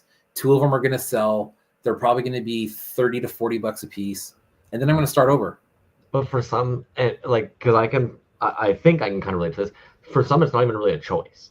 Right. As dumb as it is, man, like, if I've got a mold sitting there, I'm telling myself, like, oh, yeah, I want to make sure I pour X amount by morning. So if I go to work my 8.5-hour shift, and then I account for the 3 or 4 hours before I start my shift, and then I account for the travel time, I might get to pour another layer when I get home, which means that when I wake up, I might get to pour another layer. And you know what it's not even like you're thinking like, Right. oh, I have to. It's almost like you're thinking to yourself, I get to do the A right. And then even what's trippy is when we're looking at somebody like DLL and we're looking at, even Dove said it, like who dusts all of them. And it's like, yeah, but once you get started, now you've just created a new addiction. Now you're kind of like, oh, that was really fucking cool when I ended up doing that cold casting and I purposely ended up putting the mica powders just in that one area. And I almost got it perfect, but I accidentally angled my mold a little bit and it ran up and that blue carried. So what if next time I made sure? So now you're experimenting and you're playing and you're fiddling. And before you know it, you've created this huge freaking table of all these pieces. To you, they might not have turned out the way they wanted, but you've maybe got like 50 pieces now that are unique one-offs and marbled pours that somebody looks at online going, holy shit, that's dope. And you were just obsessively pouring. Right. And the presentation of that in uniformity, like we were talking about before, I believe we were talking about the layout on Sir Collect-A-Lot's page, but in person, it is something to see, dude. When you see that, no matter what it is, when you see something like that in person, you're like, holy shit, man. You know, and sometimes you really do got to stop and look at it and go, how the fuck did they make that? You know what I mean? I think for me, that's really part of what I like is looking at all these different pieces and just going, that's nuts, dude. You know what I mean? Like, that's nuts. It's crazy, man. And it's, and like I said, the exciting part is I think it really does get better and better. What I really like to see, dude, is when some of these mediums start to cross and people start to do collabs and stuff. You have somebody doing the backer, you have somebody doing the painting, you have somebody doing the figure, maybe you have someone doing the articulation, something like that. But how long did it take? Yeah, like literally, I remember like, because again, I feel like a lot of our homies are from a separate wave that just kind of, it was a boom, right? It was a little spike during COVID. Right. And that spike, it was like, it took them the 3-4 years to kind of be like, well, yeah, I want to work with other dudes in the scene. And it's kind of like, well, okay, well, you make a backer. Well, okay, well, if you make the original piece and you make the mold and I'll do the paint. It did take this long before we started seeing one, the tools, but also like the networking, but also like the skill levels, but also the confidence for them to do some of these insane collabs, man. Yeah. You know, it's something, dude, that I just wanted to mention real quick that I kind of wanted to mention to Dove, and he, because we grazed it a little bit. He said, you know, you start looking into the scene in general and then seeing like an offshoot of this and an offshoot of that, and it's like a small niche and then a smaller niche and then a smaller niche and then a smaller niche, and it's like, as cool as that is for us, every time that you do that, that market's getting smaller and smaller and smaller and smaller until you have, you know, it's not a piece that, it's very cool, but it's to a very limited number of people. And I think the goal is to get that limited number of people just a lot bigger, dude, you know? But then I'm sure you've had this too, and it's really neat to me. Like, so this past year, it's like you start working somewhere, and right, and you bring in a piece, whether it's because you've got it in your pocket one day, or you bring in a piece because somebody at work, you're like, I think you'd dig this, man. So you bring it in. Suddenly, like a week later, they're like, hey, in that toy scene you do, does anybody make video game sprites? Does anybody make? And suddenly you're kind of like, oh shit, yeah, you know what, dude? And you pull out your phone and you're showing somebody a piece, and it just kind of happens. Hey, we could talk all freaking night, and I don't want to be that guy, but we do have a giveaway to get through. And yes, Wookiee Hash Pipe by Jim Food, a Food One joint. That is a 3.75 figure locked in its tomb forever on this card with a really cool backer on it. You're going to get the invisible Sucklord quote unquote figure. This is by Psychedelic. The same copy of Manly Art that Dove was showing that you're going to get at DKE Con online and in person. You're going to get a copy of that. You're going to get a copy of a digital video disc, kids. That's what this is. The first season of Suckathon, which if you haven't seen this and you don't have a DVD and you want to check something out, just pull it up on YouTube. There's some really cool shit. I know people personally that have got their start in this community just by watching some of those earlier episodes. So, how many people did we get on the wheel, my dude? Not as many as most weeks, to be honest with you, but I think that's kind of a good thing. We have 22 on the wheel this week. That's not bad. That's not bad. Not too bad. Not too bad at all, man. I'm gonna pull up the bad. little Sherry screen here. You got to realize, man, that the post came out on a trippy day, my friend. You know what I mean? People were doing other things. And yeah, admittedly, your power was a little bit out this week. Plus, it was on a little bit later on a Wednesday evening. But also, yeah. I forgot. My power just came back on this afternoon. It's been out for exactly 2 days, and it went out on like Wednesday morning. I'm like, it's not important today, anyways. See, and I said to you the other day, man, my immediate thoughts were, oh, fuck, I would hate to have, because it's not as if it's just you. I'm a bachelor. It's like, if my fridge all of a sudden turned off, I'm like, oh no, my ketchup. But you've got kids, so it's kind of like, oh no, my fridge and freezer of like lunch snacks and fucking dinner meals and all that shit. 100%. You're like, yeah, fuck you. That's what happened. I'm like, fucking I wish I could control that. All right, we're going to spin this wheel for a beautiful DKE box. DKE box, mate. Where are you going? Numero 12. Number 12 is going to be Neckrath. Neckrath Toyz, hanging out with us right earlier in the evening. Neckrath. And congratulations, man. DKE box. Neckrath has won before, so I believe I have your address, my dude. If it has changed recently, let me know, please. And there you have it. I'll admit, at one point I must have had a news thing, but we're at 3 hours and 10 minutes, so we're going to let everybody go home. But do slide on over to either the Toyz on Tap page or Pocket Salsa. I do know that they've actually got that beautiful freaking Safubi dropping on, is it Monday? Yes. Yeah, I think so. What do I know? Yeah. The Sir Collect Lot show, make sure you hit his bio up. Yes. Link in there for the auction show. That's awesome. If you don't want to, I would at least set your reminder for the final day of the show. That way you can get in there and at least make a bid on something. If you're trying to get something. Also, DKE Con starts tomorrow at noon Pacific time. That's it, man. Next week, Rokomashu. Oh, that'll be fucking sick, dude. I'm stoked to see that beard, yeah. And they've just been killing it. Yeah, I'm excited about that one, man. And here's what's really cool is he was a gentleman and put a couple giveaways in the mail for us today. So we'll be giving those out next week. Hell yeah, man. Yeah, it'll be super fun. Thank you, man. That was a long night. 3 hours, 12 minutes. That's the longest we've gone in a while, dude. It flew by. I'm gonna make it extra long. I'm gonna win this week. Though. I don't know, man. I feel stoked on it. So I'm just gonna share a quick little win this week because I ended up having an appointment with the neurologist. So you know about this, and a couple of you guys know about this. So recently, I've actually been diagnosed with epilepsy, which is totally legit by me because that means that now I've got medication coming in, so I don't have to worry about random seizures anymore, which is fucking rad as all hell. But there's been a couple times when we're having episodes and stuff I haven't even actually mentioned that I've got like a small, smooth brain. Or there's been times where like I'm just totally out of the loop, and it's a little embarrassing for me because I'll admit there's certain vintage toys I don't know. But when it comes to artists in our scene and stuff, it does kind of bother me when I don't necessarily just know who did that when I know I should.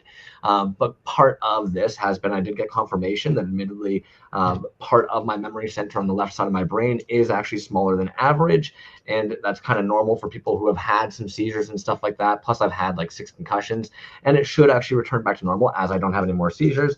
But I'm pretty fucking stoked on that, man. That one, it turns out that it's pretty normal, these things I was experiencing, but 2, also that the memory's gonna get a little bit better. And I'm looking forward to being able to hopefully get that fucking quick recall when we're looking at the homies artwork again, man. So some fucking major wins this week.